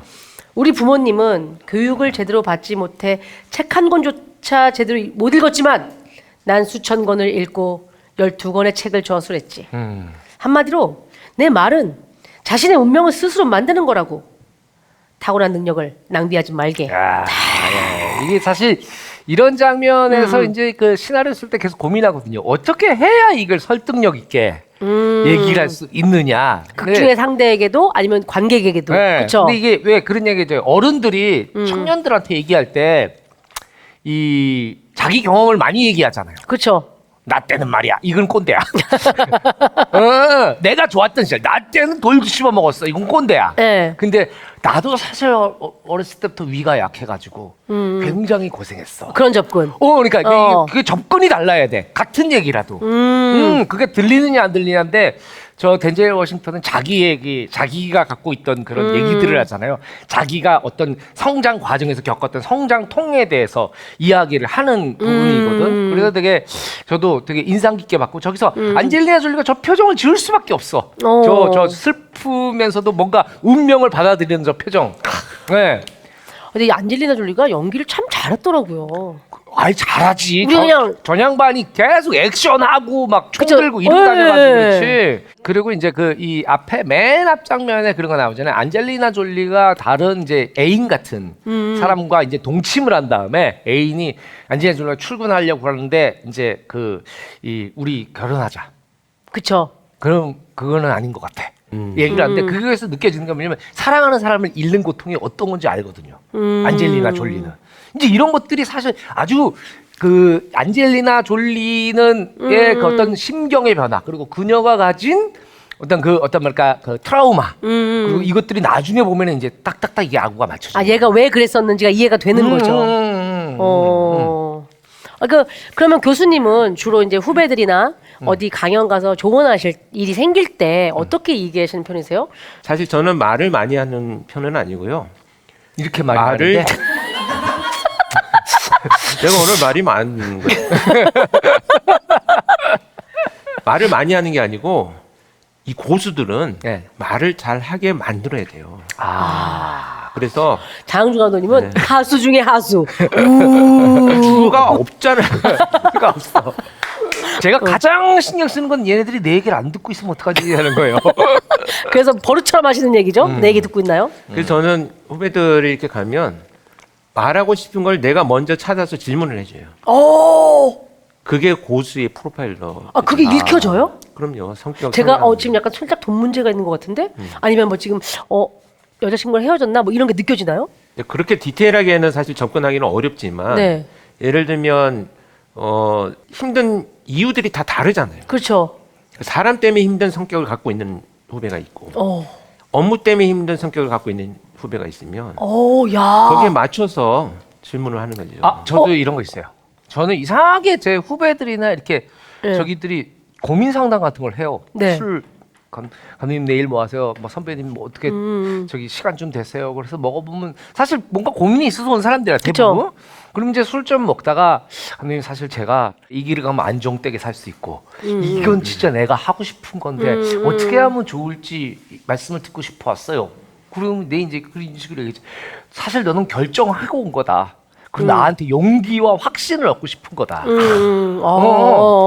이런 게 프로파일러 아니에요? 가끔 보면 뛰어난 말을 할 때도 있네요. 이게 사실 그런 거거든요. 확신을 얻고 싶고 용기를 얻고 싶은 거예요. 그러니까 내가 그건 대답을 회피하는 거 아니고요? 응? 그래, 대답을 맞아요. 회피하는 거 사실 아니고요? 그건데 이 사람이 듣고 싶은 말이 있어요. 네. 그 사람의 결정도 있고 이 사람이 나한테 듣고자 하는 말이 있거든. 네. 사실 그거를 빨리 캐치를 해야 후배들이나 이런 사람들하고 이제 고민을 공유할 수 있다는 거죠. 지금 본인 자랑 하신 거죠. 난 그렇게 하고 있다. 안 하면 안 되냐? 네, 자. 아니 그러면 교수님 지금 항준이의 최대 고민은 뭐 같으세요? 아니, 지금 생각할 것도 엄청 많은데 뭐 그런 것까지 우리가 또 생각을 해야 될 필요가 있을까? 질문이 어리석었네요. 네, 알겠습니다. 덕담 감사합니다. 네. 자, 영화로 다시 돌아와 보죠. 그리고 이제 두 번째 사건이 드디어 또 발생을 합니다. 두 번째 사건은 남자 대학생을 납치해서 지하 창고로 데려가 이렇게까지 디테일하게 얘기 되나요? 보실 분들도 계실 텐데 하여튼 보고 오셨다라고 생각하고 하겠습니다. 정강이 뼈를 칼로 도려낸 후 피냄새로 쥐떼를 유인해 파먹히게 해서 죽게 한 사건이죠. 네네네. 그러니까 쥐들이 파먹게 하는 그런 잔인한 네. 사건을 또 발견하고 아멜리아가 현장으로 출동을 합니다. 근데 이거 따라갈 때 이 안젤리나 졸리가 그 현장으로 가잖아요. 쭉 따라갈 때 전 일단 깜깜한 게 보기가 싫은 것 같아요. 뭐가 나타날지 모르는 맞아요. 거. 그게 뭐 귀신이 됐든 사람이 됐든 네. 우 하고 나타날 것 같은 그런 분위기. 근데 범죄 현장 대부분이 막 밝고 막 화사한 데는 잘 없잖아요. 그렇죠. 그렇지. 대부분 음침한 골목이거나 그러니까. 가로등 불빛이 꺼져 있거나 뭐 이런 네. 데들이잖아. 그러니까 어쩔 수는 없는데 네. 저는 이제 이 영화에서 우리가 느끼는 여타의 범죄 영화들하고 좀 다르게 느껴졌던 차별점? 네. 아마 이때 이건 벌써 20년이 더 넘은 영화니까 네. 느껴지는 건 그런 거였어요. 이렇게 이 육신을 쓰지 못하고 그 지혜가 있는 현자가 그 지혜를 물려받은 듯하게 비슷한 인자를 가지고 있는 젊고 경험 없는 그 경찰이 그리고 그 두 사람이 유일하게 저기 하는 거는 화면이 아니에요. 오로지 소리만이거든요. 그렇죠. 네. 이 사람은 이 소리를 통해서 덴젤 워싱턴은 그 앞에 상황들을 머릿속에서 설계를 하고 그리고 안젤리나 졸리는 또 그 소리를 들으면서 이것들이 있어요. 그러니까 소리는 완전하지 않잖아요. 그렇죠. 소리는 완전하지 않는데 우리한테 많은 상상력을 주고 그 시간의 공기까지 느끼게 만들어준다는 거지. 그러니까 이건 또 다른 서스펜스야. 네, 막 누가 쫓아오고 도망가고 기다리고 있고 막 이런 게 아니고 맞아요. 저 어둠 너머에 뭐가 있을지 모르고 그리고 나를 도와줄 사람은 없다. 저는 프로파일러 입장에서 이 장면은 네. 이제 이 범죄가 왜 벌어지고 있는지에 대한 범행의 동기와 목적을 찾을 수 있는 장면이에요. 어디서요? 자, 이 지금 발견을 늦게 해서 결국은 죽잖아요. 예. 그렇죠. 이 죽음은 내 책임이 아니고 너희들의 책임이야. 범인이. 범인 입장에서는 오. 너희들이 잘못 판단하고 늦어서 너희들 때문에 이 사람 죽은 거야. 내가 이미 단서를 줬는데. 살인범의 입장에서는 수사관들을 조롱하기 위해서 그런 게 아니고 지금 이 사건이 왜 벌어지고 있다라는 것을 암시하는. 이 사람들은 너희들 때문에 죽는 거야. 네. 너희들의 무능으로. 그렇다면 이제 이 범죄들은 왜 벌어지는지 우리가 짐작할 수 있는 거죠. 이거 누군가의 책임을 전가하려고 하는. 그러니까 이 첫 번째 살인이 일어났던 장소에서 두 번째 살인, 지금 이 도살장 살인을 암시하는 증거물들이 있었다는 네. 얘기잖아요. 네. 그게 뭐 나무 조각도 있었고 동물의 털, 그다음에 피 묻은 뼈 조각을 발견했을 때 니네들은 이미 내가 증거를 다 줬는데도 늦게 와서 얘는 쥐들에게 파먹힌 거야. 이렇게 그렇지. 하게끔 만들었다는 거죠. 그럼 이제 이 책임은 나도 있지만 너희들이 잘못한 거야. 근데 영화 보실 때 이게 내 상황이라면 굉장히 이입이 많이 됐을 것 같아요. 맞아요. 이게 나였다면 어떻게 했을까? 이런 식으로. 그래서 저것을 저렇게 찾아가기까지는 사실 영화니까 속도감이 있게 지나가는 건데 네. 저 한 단계를 올라가기 위해서는 정말 많은 사람들이 모여서 회의를 해야 되거든요. 누구 한 사람이 직관으로 저거를 건너뛸 수는 없어요. 근데 이제 영화상 그것을 이제 속도감 있게 가는 거지. 이 안에서의 그 덴젤 워싱턴은 거의 사고력과 뭐 이런 거에 최고의 전문가고 거의 전지전능에 가까운 추리력을 갖고. 그쵸, 그쵸. 셜록 홈즈의 뭐 큰형 같은 이런 모습이잖아요. 맞아. 그리고 이제 이런 것들을 봤을 때 이제 관객도 그런 느낌이 드는 거야. 캐릭터를 봤을 때는 네. 아 나도 저런 어른이 있었으면 좋겠다. 덴젤 워싱턴처럼 길을 알려주는, 현명하고 나에게 길을 알려주고 그리고 나를 믿어주고 그런 사람이 있었으면 좋겠다. 네. 그런 생각 관객으로서는 하게 되는 것 그쵸. 같아요. 이 사실은 이 쥐들이 파먹은 현장도 너무 리얼하게 연출을 했더라고요. 이런 현장은 뭐 수도 없이 보셨죠? 잔인한 현장들. 네, 그 사실은 이제 쥐가 저렇게 모여드는 장면은 이제 우리나라의 살인 사건 현장에서는 많지는 않고요. 네. 이제 매장이 되어 있거나 야산에서 발견이 되면 네. 이제 인간이 자연으로 돌아가야 되잖아요. 그쵸. 근데 많은 곤충들이 이제 모여들어요. 네네네네. 그래서 참 볼 수 없는 장면들이 많죠. 아니 그러면은 그런 걸 보고 나면 그날은 꼭 악몽 꾸거나 할 것 같은데 어떠세요? 아니 근데 그게 이런 게 있어요. 보통 사람들이 경험했을 때는 잔혹하고 충격적이잖아요. 이거 목표가 있잖아요. 네. 자세히 들여다 봐야 되고 이런 놈을 잡아야 된다. 이 목표가 있으면 그 외의 것들이 뇌가 가지치기를 해요. 공포나 두려움 이런 것들을 다 잘라줘요, 그거를? 가지치기를 해요. 우리 뇌는 정말 신비로워요. 오. 그래서 그 장면에 집중하게 돼요. 그냥 사건 현장으로 객관적으로 봐지는군요. 네, 그렇지 않으면 감정이 개입되면 분석을 못 하는 거죠. 그것도 훈련을 해야 되나요? 하다 보면 게 돼요. 이게 제가 권 교수님하고 저는 술 먹을 때 저도 질문을 많이 하잖아요. 네. 권 교수님 막 이제 막 몽롱해 있어요. 아무튼 네, 뭐 술을 너무 드셔가지고 그래서 입가도 닦아드리고 뭐 이러면서 형 코피 나와서 형 코 나왔어 형. 네, 그렇게 해서 보는데 제가 권일영 교수님 얘기를 들으면서 느낀 거니까 이 피해자의 상황, 피해자가 느꼈던 극심한 공포들 그리고 피해자 가족들이 느끼는 그 고통들 이런 것들을 생각하면 너무 잡고 싶고 그래서 내가 형 그러면 그 범인은 형 어떤 사람들이에요?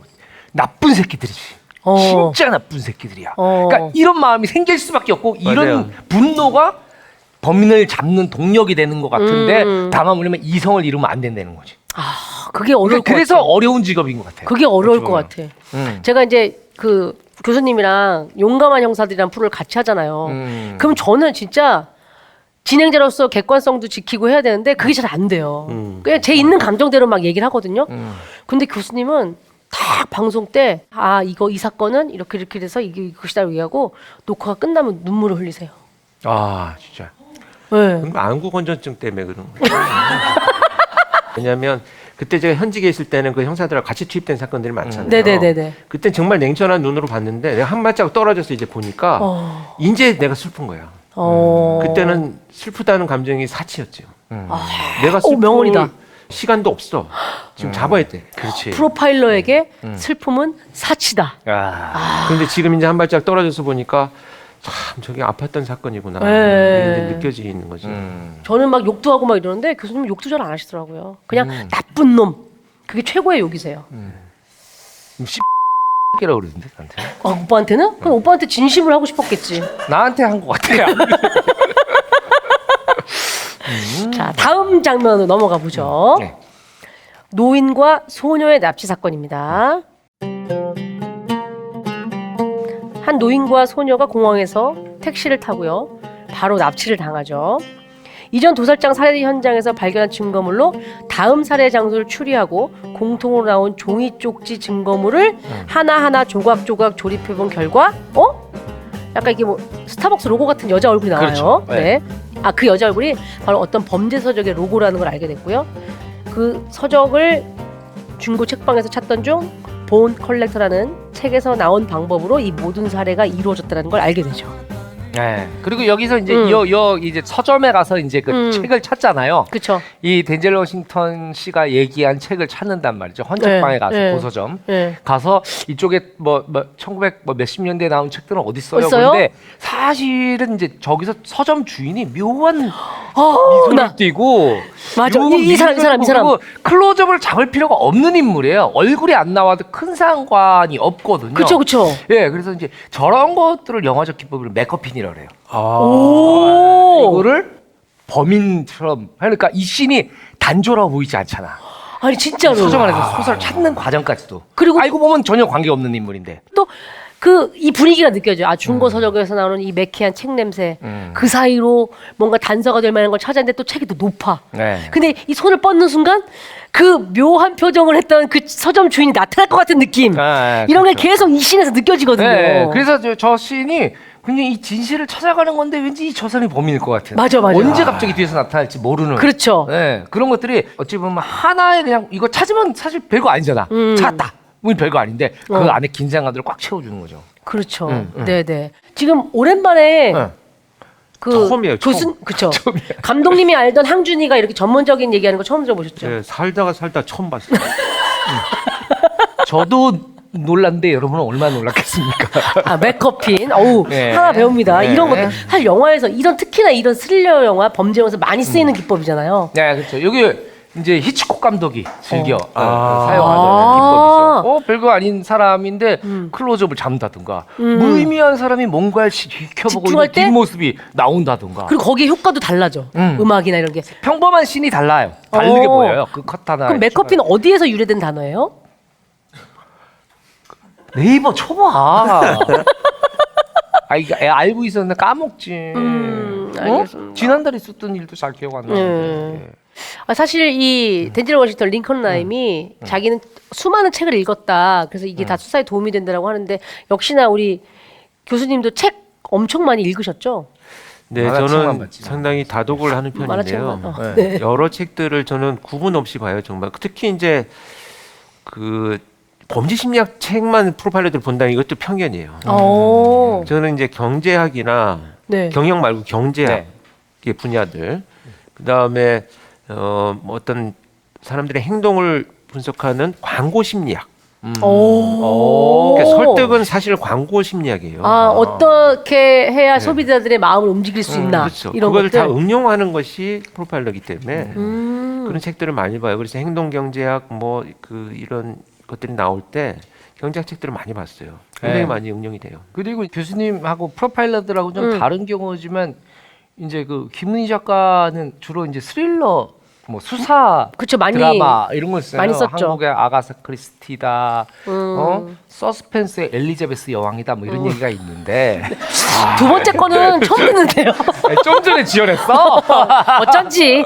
네. 근데 김은희 작가도 그런 거예요. 내가 스릴러 쓰겠다고 그래서 스릴러만 계속 보면은 그 전에 나왔던 것과 다르지 않아. 맞아요. 네. 그러니까 이게 왜냐면 이 사람의 직업군이나 이것들을 상상하려면 미술사 책도 읽어야 하고. 네. 그리고 궁궐에 대한 구조나 뭐 이런 것까지 다 관심을 갖고 있는데 어느 날 그럼 이 인물은 이 직업이었으면 좋겠다고 좀 더 파는 거죠. 맞아요. 그러니까 어떤 면에서는 참 비슷한 느낌이 좀 있는 것 같아요. 네. 그러면 말 나온 김에 교수님은 김리 작가님이 쓴 드라마는 거의 다 보셨어요? 아니 그 정말 저는 그 국가순 나오는 그 드라마 있었잖아요. 사인. 네, 사인. 사인을 보면서 정말 궁금했어요. 이 작가는 도대체 어떤 분인가 제일 궁금했어요. 그러니까 관점이 네. 그냥 시청자의 관점이 있잖아요. 궁금한 점. 네. 네. 근데 수사관들의 관점을 거기에 녹여놓은 분이에요. 오. 내가 현장에 나가도 저게 궁금할 것 같은데 저걸 어떻게 알았지? 근데 취재를 함부로 하는 분이 아니라는 거죠. 그냥 지독하게 예, 뭐예요 이렇게 질문하는 게 아니고 본인이 공부를 하고 나서 진짜 모르는 거 질문하는 분이에요. 그렇지. 그치, 맞아. 그래야- 너무 놀랐어요. 그래야 다른 사람들보다 더 볼 수 있고 네. 더 그러니까. 표현할 수 있으니까. 그러니까 이게 뭐냐면 그냥 일반적으로 그냥 내가 모르는 상태에서 질문을 하면 그거는 사실 그냥 포털 사이트에 쳐봐도 나오는 맞아요, 내용들을 맞아요. 물어보면은 그 전체의 이야기의 디테일이 진전되지 않아요. 포털보다 진전되지 않아. 그렇죠, 그렇죠. 그러나 최소한 그거는 내가 지식을 갖고 있고 책에서 보는 지식도 공유한 상태에서 이런 경우는 어떻게 적용될까요? 이렇게 물어보면은 질문의 수준도 높아지고 답변 자체도 전문가로서 얘기를 하게 되는 거죠. 그렇죠. 정말 달라진 공감해요. 네네. 그러니까 저도 가끔 보면 이런 거 있잖아요. 여기 얘도 DNA 나와요?라고 질문하면 자 앉아봐. DNA가 뭔지 알아? DNA부터 시작을 해야 돼.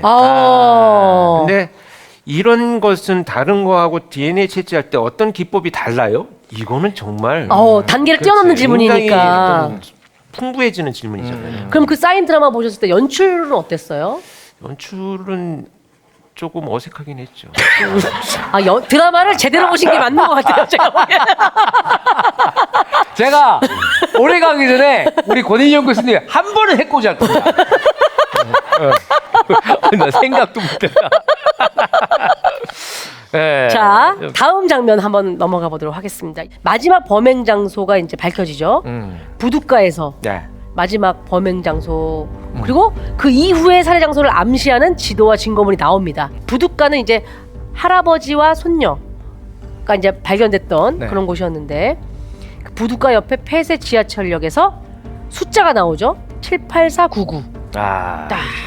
요거를 안젤리아 졸리 생각하죠. 이 숫자 어디서 봤는데? 봤는데? 이 숫자 봤는데 뭐지? 뭐지? 7849, 7849 떠올렸더니 따라가 이제. 봤더니 네. 바로 덴젤 워싱턴이 누워있는 링컨의 집에 받았던 링컨의 표창장에 네네. 바로 링컨의 경찰 번호 네. 78499라는 거를 떠올리게 되고 다음 타겟은 링컨이구나 네. 라는 걸 알게 되죠. 사실은 지금은 익숙했지만 이때는 아마 새로운 스타일이었어요. 그러니까 네. 잡으려는 자가 타겟이었다는 거. 네. 애초부터. 그치. 지금은 사실 이런 영향들 그 이후로 많이 받아가지고 되게 뻔하다고 느끼실 수도 있어요. 오. 그러나 이것들이 잘 시도되지 않았던 시절에는 이것 자체가 범인이 누군지도 중요하지만 범인의 마지막 타겟에 대한 것도 굉장히 큰 반전이죠. 이 연쇄살인범이 마지막으로 타겟한 것들은 결국은 그렇죠. 주인공이었던 거. 보통의 클리셰는 안젤리나 졸리가 위기를 당해요. 일반적이라면 그치. 그리고 덴젤 워싱턴이 구두둑 해가지고 네. 안젤리나 졸리를 구해주지. 예. 그게 전형성이에요. 예, 그게 전형성인데 이건 반대잖아요. 그 덴젤 워싱턴이 이 한계, 육체적 한계를 관객들이 잘 알고 있잖아요. 저 사람은 손가락밖에 못 움직이는 사람이야. 그런데 범인이 타겟으로 삼았어. 그리고 안젤리나 졸리는 늦게 알았어. 거리는 꽤 떨어져 있어. 그리고 이 사람은 그러고 보니까 그 집에 그 돌봐주는 사람이 있었구나. 있었어. 있었는데 그 돌봐주는 사람이 사실 죽을 것 같은 캐릭터는 아니잖아요. 그렇죠. 그런데 네. 관객이 예측을 하지도 못하게 그냥 살해당하죠. 살해당하니까 이건 진짜 끝났구나. 그렇지. 네. 그래도 사실 영화쟁이들은 언제 뒤에서 총을 쏘느냐? 네. 그런데 이제 제가 볼 때는 적절한 시점에서 총을 쐈다. 예. 그래서 사실 그 링컨의 간병인이 이제 범인이 와서 문을 똑똑했을 때 열고 여기서 뭐해요 하는 건 결정적인 증거죠. 네. 면식범이다. 저게 이제 아는 사람이다. 저게 이제 그 먼저 형사가 오잖아요. 그 반장. 그렇죠. 그 자꾸 시비 거는 반장이 네, 있잖아요. 네. 사실 이 사람이 온 이유는 그거예요. 지금 문을 여는 사람은 이 사람이다. 라고? 혼란을 주는 거죠. 우리는 그게 없었다면 범인이라고 맞아요. 생각할 타이밍이거든요. 자, 여기서 저는 그 범인이 들어갈 때 뒷모습에 칼을 들고 있잖아요. 네, 이 등 뒤에 숨긴 칼. 미국인데. 네. 아 그러네. 미국인데 지금 총이 그쵸? 그러네요. 빨리빨리 사살을 해서 죽이는 게 목표인데 그래서 프로파일러들이 현장에서 쓰인 범행 도구를 분석하는 이유가 저런 거예요. 지금 이 사람은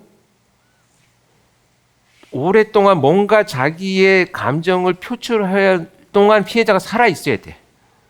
그런 범행 도구를 선택한 거예요. 총을 쏘면 쏘면은 아무 의미가 없어요. 현장에서 바로 죽으니까. 애초부터 그러면 그냥 목표였으면 그렇지. 그냥 이미 처음부터 그냥 죽였지. 쐈으면 끝나는 거예요. 그러니까 죽어가는 과정을 더 고통스럽게 하기 위한 네. 어떤 수단이라는 거죠. 그리고 자기가 봐야 돼. 오. 아 여기서 권 교수님 갑자기 제가 질문하는데 사형제에 대해서 어떻게 생각하십니까? 저는 집행해야 된다고 생각합니다. 저는 집행해야 된다고 생각합니다. 왜냐면 제가 전에 이제 그런 거 어디 책에서 봤던 것 같은데 이 사형수들이 사실 집행이 안 되잖아요. 그렇죠. 안 되더라도 그 공포가 엄청나다고 그러더라고요. 그러니까 저쪽에서 뭐 발소리가 들려오면 오늘인가? 내일인가? 뭐 이런 것들이 네. 있다고 그러더라고요. 그러니까 이게 무기징역을 하면은 어느 순간에 또 착실히 뭐 한다고 해서 감형이 되고 뭐 이러면 한 20년쯤 되면 가석방 뭐 이게 뭐 요건 뭐 이런 데 놓여가지고 네. 그 천인공을 사형을 받아도 마땅치 않은 놈이 우리 사회의 이웃으로 살게 된다는 거. 네. 이거는 사실 사형제는 범죄학에서도 이게 논란이 굉장히 아직도 많이 있는 내용인데 결국 요약하자면 이런 얘기입니다. 사형 집행이 처벌이잖아요. 네. 그런데 사형을 집행하는 주들이 있잖아요, 미국에. 네. 그 주들이 과연 이런 강력한 처벌을 한다고 해서 범죄율이 낮으냐? 그건 그렇지 아니죠. 않다는 네. 거예요. 그렇다면 인권과 관련된 내용들을 포함해서 사실 과연 그게 맞는가라는 이제 의문들도 생기고 그렇다면 처벌의 의미는 없지 않냐? 우리나라 같은 경우에는 좀 다른 게 종신형이라는 게 이제 가석방 없는 종신형 이런 게 사실 없잖아요. 별로 없죠. 그렇죠. 근데 거기는 막 600년, 700년 이렇게 개별 사건으로 처벌을 하니까 사실은 무기징역이라는 것보다도 750년 뭐 이러면 가석방도 없고 이건 종신형이라는 소리나 그렇지. 마찬가지죠. 그렇지. 우리나라는 이제 일단 이런 것들을 좀 보완을 해야 되는 시점이지 않나 하는 생각이 들고요. 네. 예전처럼 정말 억울한 누명을 써서 정말 범인으로 지목되는 일이 이제 없는 시대가 됐다면 뭔가 좀 다른 생각을 할 필요는 있지 않나 하는 개인적인 생각입니다. 네. 옛날에 김은희 작가랑 같이 술을 먹는데 거기에 네. 판사분이 한번 오셨어요. 김은희 씨가 그렇게 승분을 해서 잘 모르는 사람한테 뭐라고 따지듯이 질문한 사람이 아니거든요. 그렇죠. 근데 판사님 왜 다 풀어주는 거예요? 왜 그렇게 형량이 가벼운 거예요? 모르는 게 아니야. 그 답답한 그 항변을 왜 구속시키지 않는 거예요? 막 이런 얘기를 했는데 그 판사님이 풀어준 게 아니야. 오죽 답답하면. 근데 사실 그게 우리 많은 일반 국민들의 생각이거든요. 정서죠, 맞아요. 가끔은 제도와 법이 국민 정서에 어느 정도는 부응해야 되지 않나. 왜냐 우리가 사는 사회고 우리가 사는 세상이니까. 그리고 나는 그러지. 뭐 누가 사람을 죽이고 나 때렸어. 근데 술 먹었어. 그러면 주치감경 되잖아요. 그건 말이 안 돼. 사람도 죽이고 술도 먹었어? 이 나쁜 그렇게 놈 해야 돼, 해가지고 그렇게 해야 돼. 오히려 그렇게 해야지. 가중이 돼야 돼. 그럼 술 먹으면 봐줘? 그럼 나는 많이 먹겠네? 봐주겠네? 이상입니다. 무죄지 거의 무죄지 무죄. 그러니까. 자, 근데 우리가 이제 다시 영화로 돌아와 보면은 그래서 이제 링컨이 최종 타겟인 걸 알게 되고 이제 결국은 그렇게 되는데 이 교수님은 얘가 범인일 것이다라는 걸 혹시 맞히셨어요? 저는 사실 이거 보면서 우리 실세원들 동시에 네. 아주 짧은 시간에 네. 1용의자, 2용의자, 3용의자를 아, 선발했었어요. 아, 그때 영화 보면서 네. 어. 근데 1용의자가 이제 다 맞았던 거죠. 거의 다. 아 그래요? 2용의자, 3용의자에 누구였어요? 그때 사실 잘 기억은 안 나는데요. 아까 얘기한 것처럼 별거 아닌데 그 책방 뭐 이런 네네네네네. 거기 제 기억에는 아마 주변에 있다라고 생각을 했어요. 하여튼 이용의자는 사실 그 돌아가신 네. 그 저기 간병인. 간병인 네. 저분도 상당히 공범 정도는 되지 않고 왜냐하면 이 내부 정보를 너무 많이 알고 있잖아요. 법인이. 그렇죠. 그렇구나. 네. 아. 내부 정보를 많이 알고 있는 거 보면 공범이 있지 않을까. 이제 주범은 아니야. 왜냐면 항상 같이 있었으니까. 그치. 범죄를 모의하고 실행할 시간이 없어. 제가 한번 그런 일이 있었어요. 네. 옛날에 내 CSI 할 때인데 네. 굉장히 유명한 식당에 아들이 납치가 됐어요. 그래서 그 식당 한쪽 골방에 제가 이제 감청기를 그때는 이제 도청기가 아니에요. 감청기는 영장을 받아가지고 전화선을 따줘야 되거든요. 아, 예. 그래서 수사 장비예요. 네. 그럼 내가 거기서 지키고 이제 협박 전화 같은 게 오면 네. 왜 우리 듣는 거 막 영화에 나오잖아요. 그렇죠. 그게 옛날 감청기인데 제가 이제 그 담당을 하고 있는데 삼시세끼 거기서 먹고 있는 거예요. 그럼 형사들 나가 있고 내가 막 전화 왔다 막 그러면 어디로 네. 이동하고 막 이런 일들이 벌어지는데 그러니까 내가 전화 받고 형사들이 움직이는 것보다 한 박자가 꼭 빠른 거예요. 어머. 진짜 이상하게 어머. 어느 순간부터 야 이거 왜 한 박자가 빠른 데가 늦지? 근데 삼시세끼를 갖다 준 식당이니까 네. 이 갖다 주는 애가 공범이었던 거예요. 와. 야, 그러니까 미리 이 정보를 계속 그쪽에 넘기는. 그러니까 밥 갖다 주고 뭐 얘기 이렇게 듣고 하면서 뭐 오면서 내가 막 형사들 통화하는 걸 듣고 있었던 거지. 야. 그래서 제가 뼈저리게 통찰을 느끼고 어느 놈도 사건 연대에서 믿어서는 안 된다. 야. 그런 통찰을 느꼈었죠. 전에 이제 사인 준비하느라고 이제 국가수에 가서 이제 막 이게 자료 조사도 많이 하고 이제 참관도 하고 그러는데 이제 거기서 이제 원래는 이제 그 부검을 참관해야 된다. 그런 네. 유족들한테 통지를 하게 돼 있는데 어느 순간부터 그것들을 안 하는 경우도 생긴다는 거예요. 네. 근데 사실은 그냥 하는 게 맞거든요. 근데 왜냐하면 이게 대부분 직계 가족이 부검을 못 봐요. 아, 그렇지. 감히 그 모습이 너무 마음이 아파가지고 잔상이 오래 남을 수도 있고 하니까. 보질 못하거든. 어떻게 가족 그걸 봐. 그래서 그쵸. 직계가 아닌 뭐 무슨 외삼촌, 어. 뭐 무슨 맞아요. 당숙 어른 네. 이런 네네네네. 분들이 와서 이제 보거든요. 네. 그런데 뭐 봐도 이분들이 뭐 모르잖아. 근데 그 한 번은 그 어떤 여자 소녀가 죽었는데 그 외삼촌이 와서 이건 왜 그런가요? 굉장히 그 범인을 잡겠다는 의지로 자기도 좀 도움이 되고 싶다 이러면서 계속 물어봐서 대답을 딱 해줬는데 알고 봤더니 외삼촌이 범인이었던 거야. 그러니까 진짜 지금 교수님 말씀대로 아무도 믿어서는 안 돼.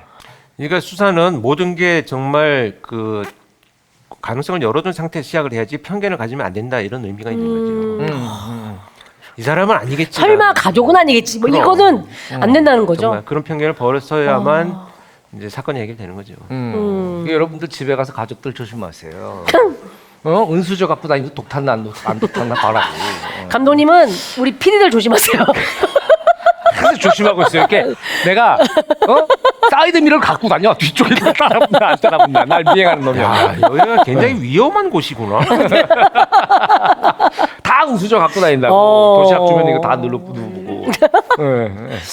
시네마운틴 인물열전 권일용 편 권일용 교수님의 인생 영화와 함께 해봤습니다. 자, 이제 등반을 마무리하기 앞서서 저희 또 작은 코너죠.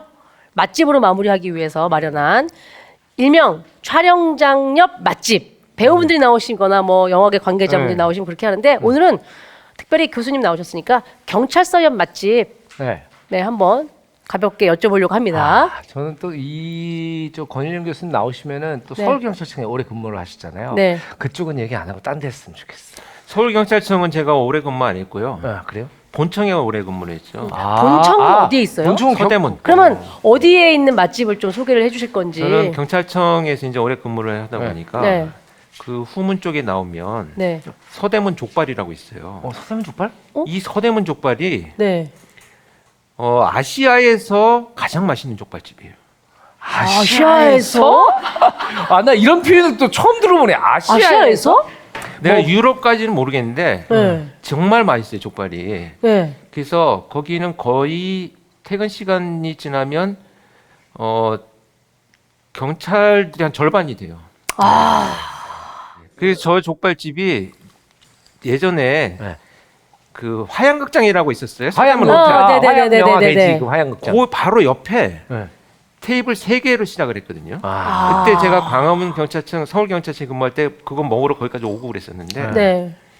그게 번창을 해가지고 저기로 옮기고 길 건너편에 관이 생겼어요. 관이 아, 건물에 오. 건물을 또 사셨구나.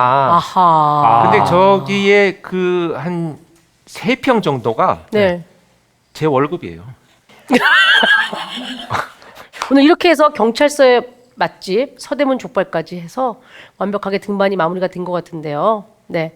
그 끝나기 전에 폭탄 발언하실 게 있다고 아까 충격적인 그래? 얘기 제가 하나 하신다고. 뭐지? 네. 이거 지금 당사자하고 저하고 이제 끝까지 엠바고를 하자고 했는데 네. 모 영화에 네. 특별 출연 섭외를 받아서 아 진짜요? 진짜요? 영화인이시네. 아니 그냥 특별 출연이니까 돈 안 받고 가는 거죠. 어. 네. 이렇게 그 뭐죠? 카메오. 카메오로. 그래서 지금 대사가 한 8마디 정도 되거든요. 꽤 되는데? 제법 꽤 되는데요? 찍었어요? 아니 이제 그래서 지금 나 뭔지 알 것 같아. 준비 중입니다. 감이 오시죠? 감이 와요. 와요? 뽀로로 실사판인가? 송은 씨 감이 와요? 저는 완전 왔죠. 저는 완전 왔어요. 몰라요? 뭐 도라에몽과 진구의 모험. 거기서 도라에몽이잖아. 알겠습니다. 네. 지금은 이제 교수님으로 활동 중이신 네. 대한민국 제1호 프로파일러 권일용 교수님과 오늘 함께했습니다. 네. 끝으로 소감 한마디 여쭤볼게요. 오늘 너무 행복하고 즐거운 시간이었습니다. 네. 여러분들도 행복하고 즐거운 시간들이 계속 이어지기를 바랍니다. 고맙습니다. 예. 야, 그리고 이 우리가 행복하고 즐거운 시간을 보내고 있는 이 순간에도 범죄는 우리 주변에서 일어나고 있다는 거. 예, 그래서 조금이라도 왜 요즘에 그런 분들 가끔 나오잖아요. 어떤 분이 막 소리를 질렀는데 그거를 유심히 보고 있다가 범인들하고 맞닥뜨린 거야. 어떤 여자분이 막 뛰어나가는데 네. 범인들하고 맞닥뜨려가지고 신고하려고 그러는데 쫓아온 범인들이 신고하지 말라고. 이게 난 그냥 택배만 난 하고 가면 된다고. 별일 아니라고. 그리고 이제 이동하면서 거기 근처로 옮겨가지고 그 범인들 보면서 어디로 갔다 그 신고를 잡았어요. 오, 네. 사실 진짜 용감한 시민이네. 사실은 그런 거 자체가 저는 같은 공동체 사회를 이루는 사람으로서의 약간의 의무? 네, 뭐 강제된 의무는 아니지만 우리가 형사들 보러 범인을 잡아라 하지만 우리도 최소한의 도움을 줄 수 있는 건 도움을 줘야 되지 않나. 뭐 이런 생각을 합니다. 그분 진짜 현명하시네요. 그 사건에 직접 개입해서 뭐 여자분에게 도움을 줬다가 이러면 오히려 또 그게 문제가 될 수 있더라고요. 근데 한 발 뒤에서 최대한 본인이 할 수 있는 걸 한 거잖아요. 무조건 용감하게. 신고해야지. 그거 얼마나 무서운 일이야 사실은. 그렇지. 범죄 현장을 보는 건데. 대단한 분이네요 진짜. 네. 자 오늘 그리고 네. 그 경찰 얘기 신고 얘기 나와서 네. 한 가지 덧붙이자면요. 네. 여러분들이 지금은요 정말 신고를 많이 하셔야 돼요. 음. 그런데 왜 신고를 안 하냐면 별거 아닌 것 같은데 경찰 왔는데 괜히 번거롭게 하나? 라고 생각해서 신고를 안 한 분들이 많거든요. 네. 그거 와서 별거 아니면 다행인 거고요. 별거면 경찰이 당연히 와야 되는 거예요. 그리고 그거 왔다 갔다 하고 신고받고 다니는 게 그 경찰 일이에요. 그러니까 혹시나 만에 하나에서 경찰이 와도 그건 헛수고가 아니다 이거죠. 네, 그쵸, 헛수고 아니에요. 그쵸. 그래서 일이다. 범죄가 아니면 확인이 된 거잖아요. 그러니까 무조건 불러야 돼요. 아 그래 맞아. 그렇게 비슷한 신고 사례가 있었던 게 나중에 또 결정적인 단서가 되기도 단서가 하더라고요. 되고도 하고요. 네. 그 분석할 때 저는 112 신고된 건 문자 분석을 하거든요. 네. 이 지역에서 어떤 신고들이 많았나. 그래서 굉장히 다양하게 쓰이니까 경찰은 무조건 불러야 돼요. 네. 왜냐면 우리가 그냥 뭐 하는데 아닐 수도 있어. 그런데 어쩌면 이게 그 어떤 인생의 운명을 가르는 순간이 될 수도 있잖아요. 어떤 사람한테. 네. 알겠습니다. 오늘 너무 즐거운 시간이었습니다. 그리고 기호에 있던 방송에서 또 못해주셨던 얘기들 많이 풀어주셔서 너무 감사하고요. 네. 자 오늘 소개해드린 시네마운틴 권일용 편은요. 시네마운틴 팟캐스트 그리고 유튜브 시네마운틴 정주행 채널에서 들을 수 있고요. 하이라이트 편집본 영상은 비보TV를 통해서 만날 수 있습니다. 구독, 좋아요를 통해서 많은 관심 보내주시고요. 자 그러면 권일용 교수님과 감독님까지 해서 인사하면서 마무리하도록 하겠습니다. 자 시네 마운틴 다음에 또 만나요. 네 감사합니다.